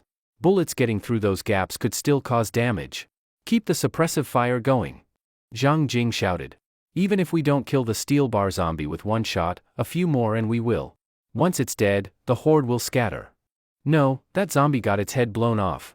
Skull completely shattered, the officer interrupted Zhang Jing. What? Zhang Jing was stunned. What were the odds? Judging by the swaying zombie heads, that steel bar zombie should have been hiding within the horde. How did it get headshot? Then Hawkeye licked his lips and said, Captain Zhang, I suspect that shot came from the Shadow Squad. As he spoke, he glanced toward the minibus that had already moved far from the group. Just earlier, the AMR-2 sniper rifle on the roof had spat out a long tongue of flame. On such a chaotic battlefield, even a sniper rifle's flash wasn't obvious. But the zombie's head exploding at the same time? That was too much of a coincidence. What did you say? Zhang Jing glared. Are you sure you didn't see wrong? Zhang Jing couldn't believe it. Hawkeye himself wasn't sure. He said, I couldn't see the bullet trajectory, so I can't be certain. Zhang Jing looked again at the gun barrel on the minibus. In this situation, could a kid who had just touched a sniper rifle for the first time catch that fleeting moment and perfectly blow off a steel bar zombie's head? It wasn't that Zhang Jing had a problem with Jiang Lushi, but his years of military experience told him that this was less likely than getting struck by lightning. The minibus had driven into the zombie horde. Even with the army's firepower cover, several steel plate zombies had already reached the minibus. These zombies weren't just using the plates for defense. One of them suddenly raised its steel plate and swung it hard at the vehicle. At that moment, the sound of electrical buzzing rang out. Blue-white electric arcs instantly enveloped the zombies. Since they were all holding steel plates, the conduction made the effect even stronger. Even so, the steel plate thrown earlier slammed hard into the minibus. With a loud bang, everyone else instinctively felt their scalp go numb. Inside the rooftop combat module, Jiang Lushi was staring through the scope. Left side, 7 o'clock direction, Ran Shiyu's voice came from below. Jiang Lushi instantly swung the barrel. With his brain domain activated, even the fast-moving zombies appeared in slow motion to him. Amid the sea of zombies, he spotted one leaping up with a steel bar in hand. That was the one. The moment Jiang Lushi saw it, he pulled the trigger. The gun on the roof spat out fire again. Whoosh! At the same time, a steel bar flew out from the forest. Seeing the steel bar coming, everyone immediately braced for impact. But to their surprise, it was much weaker than before, falling to the ground before even reaching them, bouncing a few times on the pavement. What was going on? Did the zombie mess up? Impossible. Zombies, once they act, are all about brutality and precision. Unless they die, there's no such thing as suddenly losing strength. That's what makes them so hard to deal with, their explosive power and terrifying stamina. At the same time, Hawkeye shouted again. Another headshot. This time he saw it clearly. The moment the AMR-2 fired, boom, the zombie's head exploded. One could be coincidence. But two in a row? No way. As unbelievable as it was, Hawkeye had to conclude, it was definitely the Shadow Squad. Staring at the turret on top of the minibus, Hawkeye was speechless. The second zombie had only just stuck its head out, and it was instantly blown apart. Even with Hawkeye's own ability, he only spotted the steel bar zombie at the moment it got shot. With so many zombies and obstacles, how had that kid aimed? Zhang Jing was stunned too. So it really was Jiang Lushi who fired? First time touching a sniper rifle, and he sniped 2 steel bar zombies in the middle of a chaotic battle? Possible? If someone had asked Zhang Jing that before, he would have cursed them, dream on. But now, even Zhang Jing wasn't sure anymore. That steel bar lying on the ground, and the sniper barrel sticking out of the turret on the minibus, made everyone instinctively hold their breath. After killing 2 zombies in a row, Jiang Lushi's expression remained unchanged. His gaze was focused, and his finger rested steadily on the trigger. After his bloodline evolved, Jiang Lushi's brain domain ability had also improved. Otherwise, in the middle of so many zombies, identifying the steel bar zombie at a glance, then instantly moving the barrel, aiming, and shooting, this entire sequence would have been extremely difficult for him. Although it was just the act of pulling the trigger, it used every bit of the progress from his body's evolution. That's exactly why Zhang Jing and Hawkeye found it hard to believe. Even before his bloodline evolved, this would have been hard for Jiang Lushi, so how could they accept it now? Even the so-called legendary sniper gods weren't this powerful. After killing the 2 steel bar zombies, Jiang Liusher's star seed didn't notify him of having killed a mutant zombie. Those might not be mutant zombies, Ying's voice sounded in Jiang Liusher's ear. Jiang Liusher nodded. He also had doubts. Having 4 or 5 mutant zombies appear at once seemed like too much. But they're definitely related to mutant zombies, or maybe they're zombies still in the process of evolving, Jiang Liusher speculated. Under Ying's driving, the minibus was extremely agile and coordinated perfectly with the military supporting fire. Although that support had initially been intended to help the minibus retreat safely, now, a trace of hesitation flashed in Zhang Jing's eyes, then he shouted loudly, "Continue covering Shadow Squad." Bai Zhengchong frowned. He definitely had no intention of firing to cover Jiang Liusher's group. In fact, he still doubted whether Jiang Liusher had actually killed the steel bar zombies. From his perspective, he didn't want to believe it. Hopefully, that officer just saw wrong. Amid the intense gunfire, the minibus charged into the zombie horde like a roaring tiger, tearing open a path. Jiang Liusher didn't even glance at the steel plate zombies pouncing at the minibus. He was waiting for Ran Qiyu. Ran Qiyu stared forward without blinking. Her gray eyes carried a mysterious glow, as if reflecting something within her pupils. Locking onto those glowing points among so many targets was no small challenge for her. Right side, 3 o'clock direction, Ran Qiyu spoke again. Bang! With the gunshot, that glowing point disappeared instantly. Ran Qiyu's pupils contracted slightly, it was too fast. She had barely spoken, and the glowing point had already vanished. Such frighteningly precise marksmanship. Hawkeye sucked in a sharp breath, this was the 3rd one. Every shot a headshot? The massive power of sniper rifle bullets would smash a zombie's skull like a watermelon upon impact, delivering intense visual shock. What Hawkeye saw was exactly that, a blooming spray of blood, bright and vivid. Zhang Jing had already grabbed his binoculars. But the field of view was too narrow. Though he saw the muzzle flash from the minibus's roof, he couldn't see which steel bar zombie had been killed. What the hell? Zhang Jing lowered the binoculars in frustration. He was very dissatisfied with their limitations. But his eyes toward the minibus grew increasingly shocked. He had focused with all his attention and still couldn't find anything, yet Jiang Liusher could headshot the steel bar zombie? He's got a girl with decent psychic powers in the car, could it be her? Zhang Jing recalled the group's self-introductions. Originally, he hadn't paid any attention to Ran Qiyu. But now, he suddenly remembered. Using a psychic ability user to lock onto a zombie's position while someone else fires, that kind of coordination could make it possible.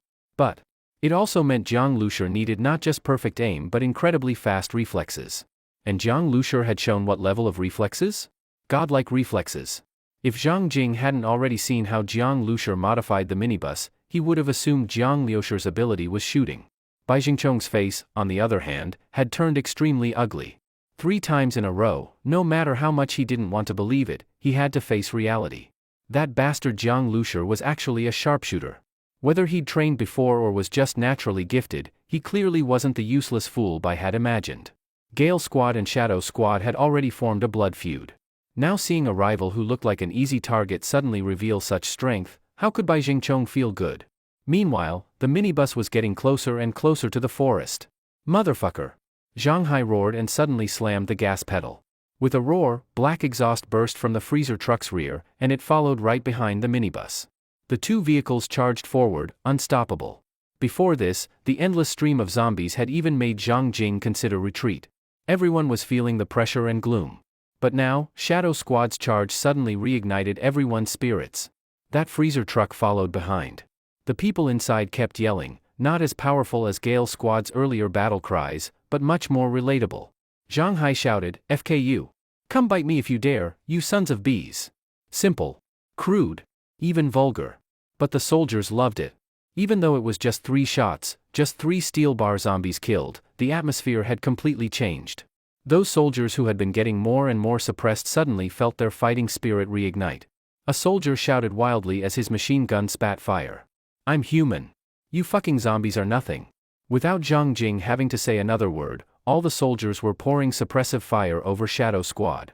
Even the Dragon Leap Squad captain, after hesitating briefly, let out an angry roar, "Fuck it. Open fire. Avenge our fallen brothers." At his command, his men immediately climbed to the sunroofs. Machine guns on SUV rooftops began to roar. These men had just been out for survival, but now, hearing their captain say, brothers, they really felt like they were brothers.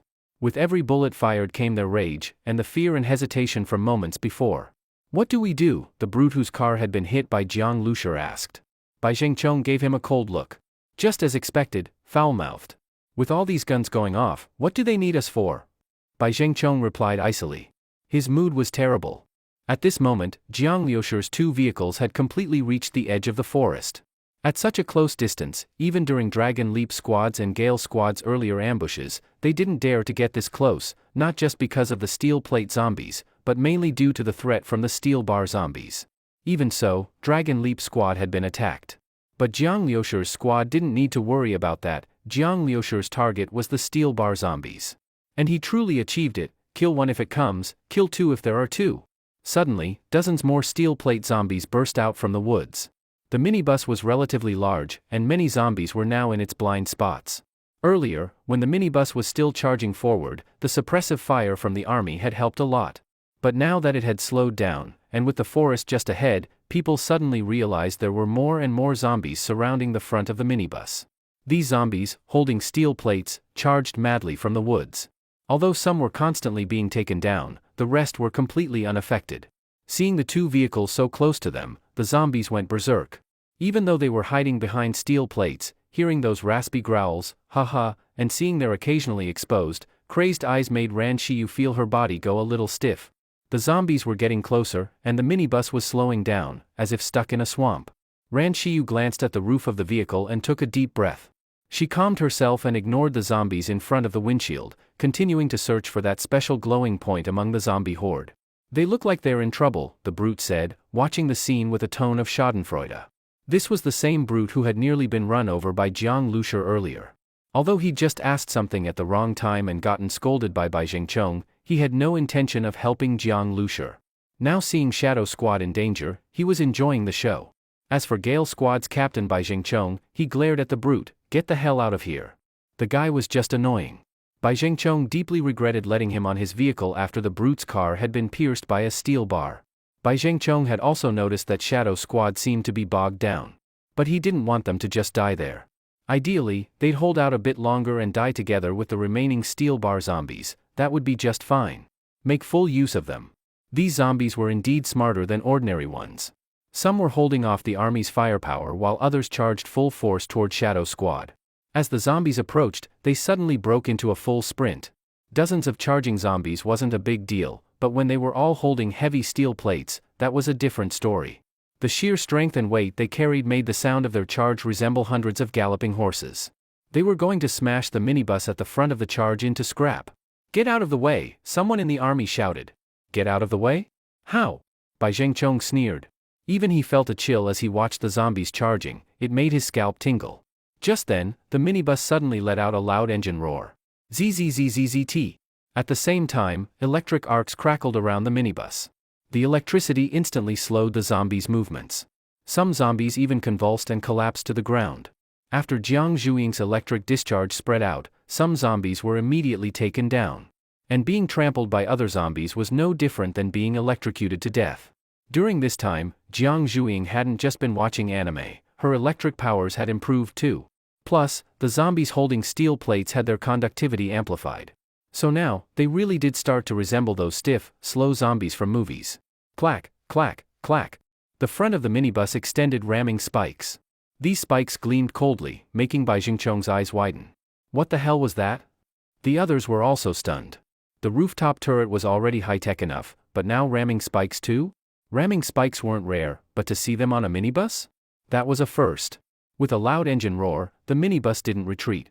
On the contrary, it suddenly accelerated and charged into the zombie horde ahead. It was clearly just an ordinary minibus, but now, with a turret on top and wrapped in blue-white electric armor, it looked like a furious silver beast tearing its way through the horde. Blood splattered. The dull thuds of impact rang out again and again. The brute stared, dumbfounded, feeling like someone had just whacked him on the head. That car was ferocious. Who said Shadow Squad was done for? Clearly, it was the zombies who were doomed.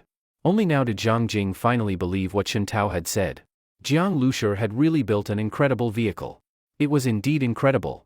Watching the minibus crush through the heavily armored zombies, both soldiers and survivors, also fighting from vehicles, had their eyes shining. Damn, they were jealous. Just then, inside the car, Ran Shiyu's beautiful eyes suddenly lit up. There's one more glowing point. That's the one I've been waiting for, Jiang Lushur said with a cold expression. Unlike everyone else, Jiang Lushur was focused entirely on that last steel bar zombie. Once he killed it, the steel bar zombies would be completely wiped out. It's coming. It's really fast. Ran Shiyu's eyes suddenly widened. Brother Jiang, this one's different from the last few. Her startled shout made Jiang Liushur's expression change slightly too. Different? Could it be fully evolved? Level 1 mutant zombie detected, the star seed's voice echoed in Jiang Liushur's mind. At the exact same moment. Not far ahead of the minibus, behind the zombie horde, a figure suddenly leapt up.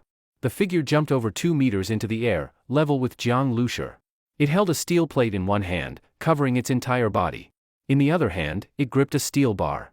The steel bar was even thicker than the ones used by the previous zombies. Both ends were stained with dark red blood like rusty iron. The steel plate had many dents, also covered in blood. Even though its body couldn't be seen clearly, the explosive power of this figure was palpable. Jiang Liushur's eyes narrowed. He suddenly pulled the trigger. Clang! At such close range, the steel plate was directly pierced. But through the bullet hole, Jiang Lushur suddenly saw a pair of cold, blood-red eyes, not filled with rage, only with icy indifference. These were zombie eyes? Jiang Lushur was already used to the crazy eyes of zombies, but this zombie was completely different. If those earlier zombies holding steel plates or rebar made Jiang Lushur feel they had some intelligence, this zombie gave him the feeling of a non-human thinking like a human. This zombie did not choose to attack the minibus. Instead, it aimed at the human inside.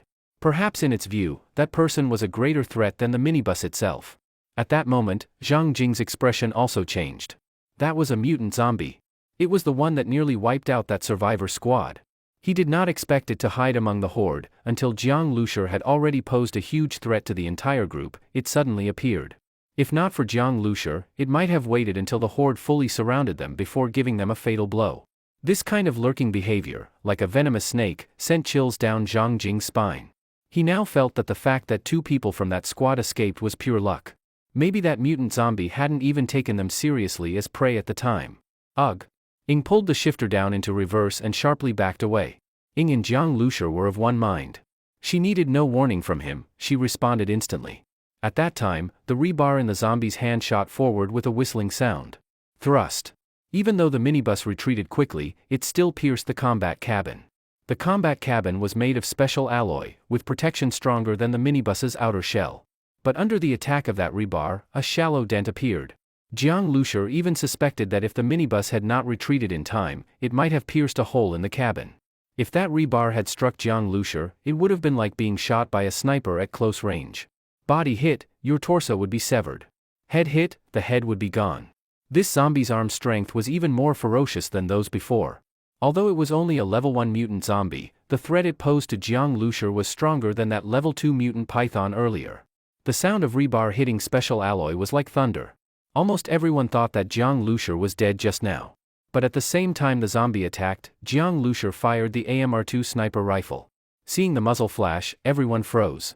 It didn't pierce through? Thrust. The sniper round unsurprisingly penetrated the steel plate again, but still failed to hit the mutant zombie. That zombie moved extremely quickly. With its own weight plus steel plate and rebar, when it landed it hit the ground like a meteor strike. It raised its head. Among the zombies, Jiang Lushur and that zombie's eyes locked. This zombie's appearance was almost indistinguishable from a human, except for the eyes, they were too conspicuous. The way it looked at Jiang Lushur was like looking at raw flesh. This cold indifference, even in the eyes of serial killers with countless murders, could not be found. Those humans lacked humanity. But this zombie was not even human at all. Jiang Lushur felt danger from this zombie. The zombie also sensed the threat from Jiang Lushur. It quickly vanished back into the zombie horde. Jiang Liushur's pupils contracted. He could no longer allow it to hide and then sneak attack. Ran Shiyu, its position. Jiang Lushur said. Ran Shiyu moved into the cabin, using her psychic vision to track, and directly pointed out the direction. Ing pressed the gas pedal all the way down. The ramming spikes on the minibus's nose glinted coldly as it charged into the woods. These trees ranged in thickness from thumb size to bowl size. Under the impact of countless bullets and zombies, many trees had already been knocked down. Breaking through these trees was not difficult. But what was truly daunting was the darkness inside, and the zombies hiding in there. No one knew how many. Especially now, with one more mutant zombie inside, who would dare go in? Jiang Lushur dared. His minibus dared. If he didn't give chase now, the next time that mutant zombie struck, he couldn't guarantee the cabin would hold. That mutant zombie instilled in Jiang Lushur extreme danger. Precisely because of that, he had to kill it. Though the mutant had intelligence, it did not know there was someone on his car tracking it. As soon as they entered the forest range, Jiang Lushur immediately ordered, "Charge the air cannon." An air cannon was too conspicuous. Jiang Lushur did not want to expose it in front of so many. Accelerate. The minibus's speed burst fully. It finally caught up with the mutant zombie. That mutant zombie had intended to hide like before and wait for a chance to ambush Jiang Lushur from another direction. But it did not expect that in the mass of zombies, as it bent and sprinted, this vehicle would cling so tightly behind. Yet that mutant zombie showed no surprise. It spun around, maintaining speed, and charged directly at the minibus. Steel plate covering its body, one hand gripping rebar, the zombie shot forward like a missile. At the same time it let out a tremendous roar. Ordinary zombies make sounds from their throat, a hiss. But this zombie's roar was real, an earth-shattering bellow that echoed through the forest like a wild beast. Moreover, this roar resembled a tiger's cry, having infrasonic wave effect. The soldiers and survivors outside trembled at hearing it. Shit, it's a zombie. Many people felt chills all over. Hawkeye was the only one who could still perceive conditions in the woods. But with both the minibus and the mutant zombie moving so fast, even his eagle eyes could only see movement, not details. Especially with many trees falling. As for the minibus, its speed and impact were already astonishing to Hawkeye. He found it impressive, though the ramming spikes and other upgrades had already shocked him. But that mutant zombie. Damn! It's running as fast as the car! Hawkeye shouted. At that high speed, it was charging toward the minibus, and above it, that rebar. Recalling the scene when an SUV had been pierced directly by rebar, no matter how tough the minibus shell was, it would be fully penetrated. As for the zombie? Hawkeye did not know whether the mutant zombie considered life and death. Maybe it still had a chance to survive. This mutant zombie was terrifying. Hawkeye could not predict its actions. Running as fast as the car, Zhang Jing raised his binoculars again, and this time he could see some of it. Seeing the scene, he felt his palms sweating. He had underestimated too much. If they were attacked by this mutant unexpectedly, the losses would be terrible. Also, he worried for the minibus. On open ground, with that speed it might drift and dodge, but in the forest, the minibus was bulky. The mutant zombie was extraordinarily agile. The disadvantages were huge. And the minibus, it seemed unwilling to dodge. Jiang Lushur aimed at the rushing mutant zombie, bang. This time he aimed at the center. With the thud, the mutant zombie still kept charging. But Jiang Lushur saw blood spray. It was injured. But the mutant zombie's speed did not lessen. A sniper bullet, even if only a grazing wound, would remove flesh.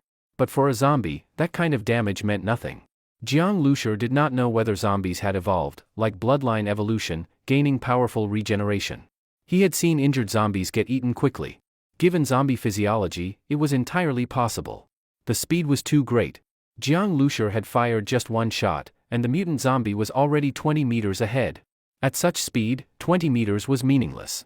Fire the air cannon. Jiang Lushur shouted inside his mind. The mutant zombie and the minibus violently crashed into each other. A tremendous sound, and the surrounding trees were swept by the shockwave, blocking Hawkeye's and the binoculars' vision. Even Hawkeye instinctively recoiled, only realizing afterward that he was actually far away. Terrifying. He could not tell whether the sound was of impact or something else. The others heard the noise, saw trees seem torn apart, branches and trunks flying, horror-stricken. The very ground they stood on shuddered violently. This was a fight with one zombie? Bai Jingchong's cruel eyes fixed on the forest. Sweat beaded his forehead. He hoped Jiang Lushur and that zombie would perish together. If that zombie survived, then he would have to flee. Thud. A piece of rebar was now stuck in the minibus's windshield, just a few centimeters from the glass surface. In front of the vehicle stood the mutant zombie. Its steel plate was gone, revealing its body behind. Compared to mutant boars etc., this was only a normal human male physique, slender. He wore a tattered suit, barefoot. Where his clothing was torn, strong iron-like muscles showed. The muscles writhed. Jiang Lushur's shot had hit his right chest. The flesh there was a blur of blood. A large chunk, along with lung tissue, was missing. If this were a human, such a wound would be fatal.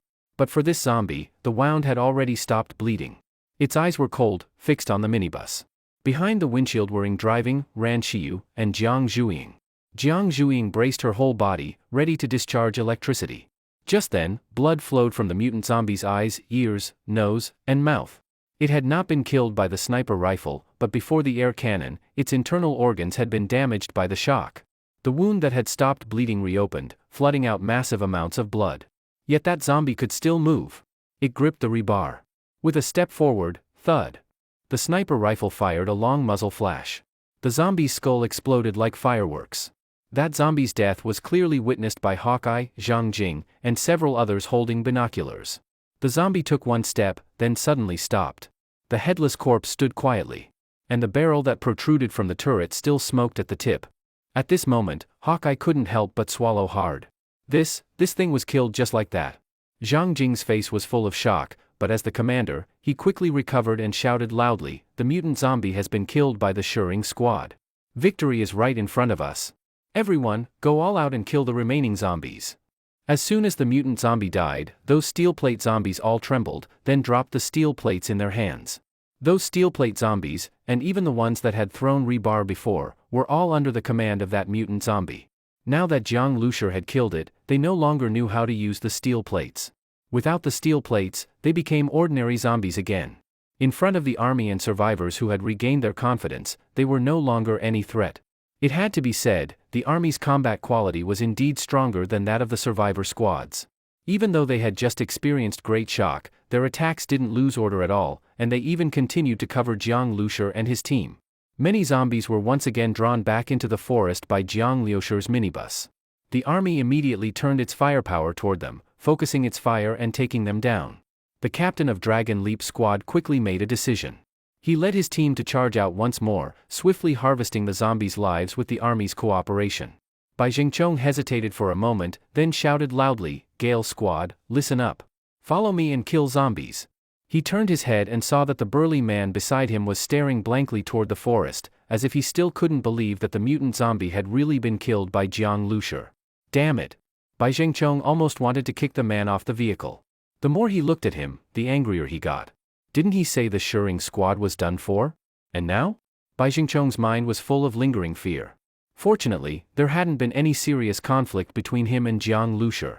Now that they were acting together, as long as he said a few good words, Jiang Lushur probably wouldn't bother to fight them. The survivor squad's role was to coordinate with the army's firepower to complete certain decapitation missions.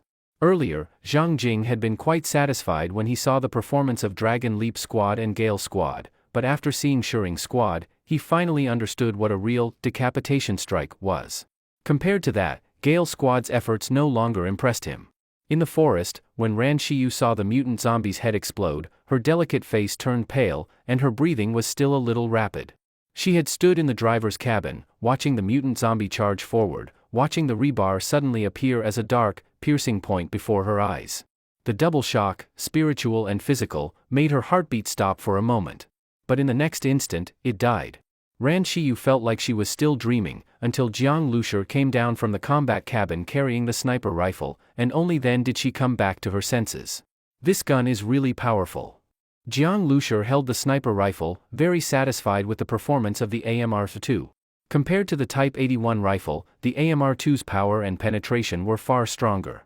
Of course, one was an assault rifle, the other a heavy sniper rifle. They were meant for different combat situations, so there was really no comparison. Jiang Lushur placed the AMR-2 on the carpet and picked up his Type 81 rifle. "Get out of the car!" At that moment, Zhang Hai also drove the refrigerated truck along the path the minibus had cleared.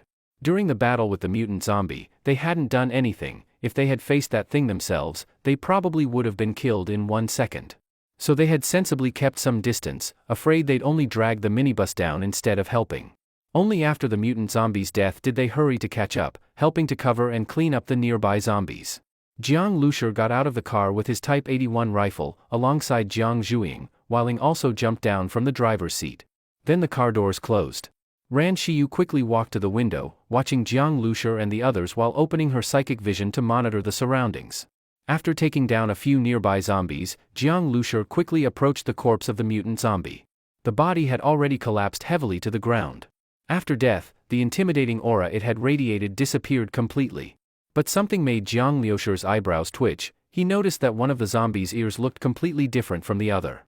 Around that ear was a circle of torn scars, looking horrifying, and at the base of the ear was a ring of pink flesh. And the ear seemed to be only half formed, not like it had been bitten off, but like it hadn't finished growing. Regrown limb? Jiang Lushur had previously guessed that zombies might have strong regeneration abilities, but he hadn't expected limb regeneration.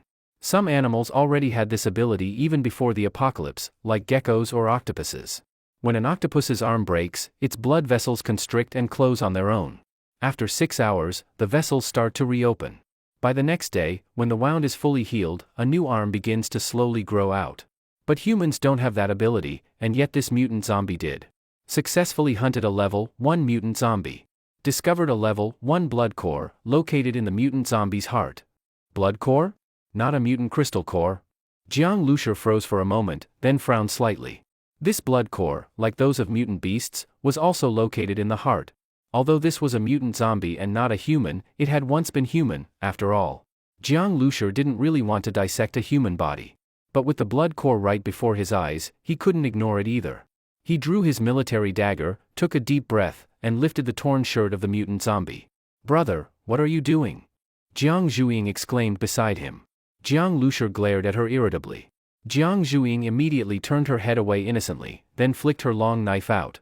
It flew with a flash of electric light, cutting down a nearby zombie. When the clothes were lifted, Jiang Lushur's pupils shrank again. The zombie's body was covered in traces of regeneration. It seemed that the zombie's evolution process was extremely brutal. This zombie must have fought its way through tens of thousands, maybe even more, of others. But when Jiang Lushur saw the heart area, he finally let out a breath of relief. He didn't need to cut it open himself. Unlike mutant beasts, this zombie's blood core was actually outside its heart. It was an irregular black gem-like object, surrounded by many protruding blood vessels, each as thick as a pinky finger. The blood core looked like another heart of the mutant zombie. Even after its death, it was still beating.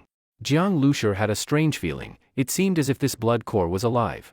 He angled the dagger under the blood core and lifted it slightly. The blood core separated from the blood vessels and fell into his hand. As soon as it was removed, those blood vessels immediately shriveled up, leaving Jiang Lushur astonished. At the same time, the blood core in his hand appeared even more mysterious and eerie. Jiang Lushur held that cold-feeling blood core in his hand. The blood core seemed to still be lightly pulsating. From the name and appearance alone one could tell, this blood core from a mutant zombie was different from a mutant beast's crystal core. But exactly what the difference was. "Captain Jiang."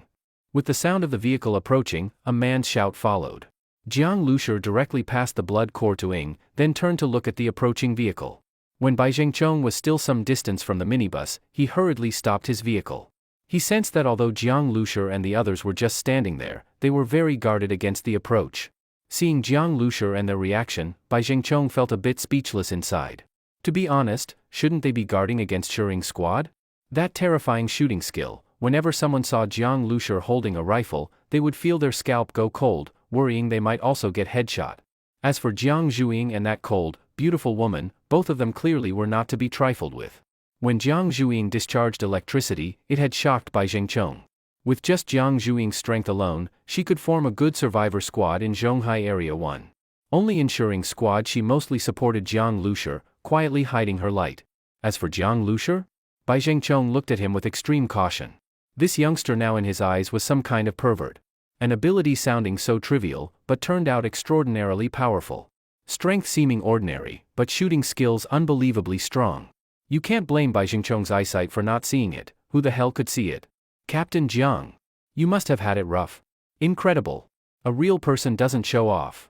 Bai Zhengchong's face turned into a bright smile as he flung open his car door and jumped out. He knew that if Jiang Lushur wanted to kill him, even hidden in his car at hundreds of meters distance he'd be killed. So better to get out boldly, acting as if completely unafraid. This would make him appear sincere. Looking at Bai Zhengchong forcing enthusiasm on his ashen face, Jiang Lushur felt awkward. He coldly glanced at him. Gale Squad had clashed with them before. Jiang Lushur would not treat this man with much kindness. Bai Zhengchong saw Jiang Lushur's cold reaction, didn't even squeak, and his forced smile faltered. Before the apocalypse, he wasn't someone to be messed with either. He was used to being in upper positions. Bai Zhengchong might not bully everyone, but at least he'd never had to stick his warm face to a cold but like this, especially in front of his men. This Jiang Lushi, acting like he was somebody, lowering his posture and speaking boldly yet so arrogant, it made Bai Jingchong lose face. There were many people more powerful than him. Did Jiang Lushi really think he was extraordinary? Captain Jiang. Bai Jingchong quickly restored his smile. Whatever he thought inside, now he was someone he couldn't provoke. I know. We had some small conflicts before. Today we fought side by side, and we are comrades in battle. I hope Captain Jiang can forgive and let bygones be bygones. In the future, if there's anything you need from me, Bai Jingchong, just call on me. Bai Jingchong spoke sincerely. Jiang Lushi looked at Bai Jingchong. The captain of Gale Squad was quite sensible. But on Jiang Lushi's face was still that indifferent expression. He felt nothing from this man's overture. Just then, in Jiang Lushi's mind came Ran Shiyu's voice, he's a smiling tiger. He clearly still harbors killing intent toward you. Jiang Lushi kept his expression unchanged, but a faint cold smile had already formed at his lips. Understood. After saying this, he walked toward the minibus. Bai Jingchong stood in place, stunned for a moment, then his neck stiffened. Understood? What the hell was that supposed to mean? Bai Jingchong watched Jiang Lushi and company reboard the minibus. Then the minibus started quickly, sharply turning, sweeping up many broken small branches, even raking him, forcing Bai Jingchong to dodge.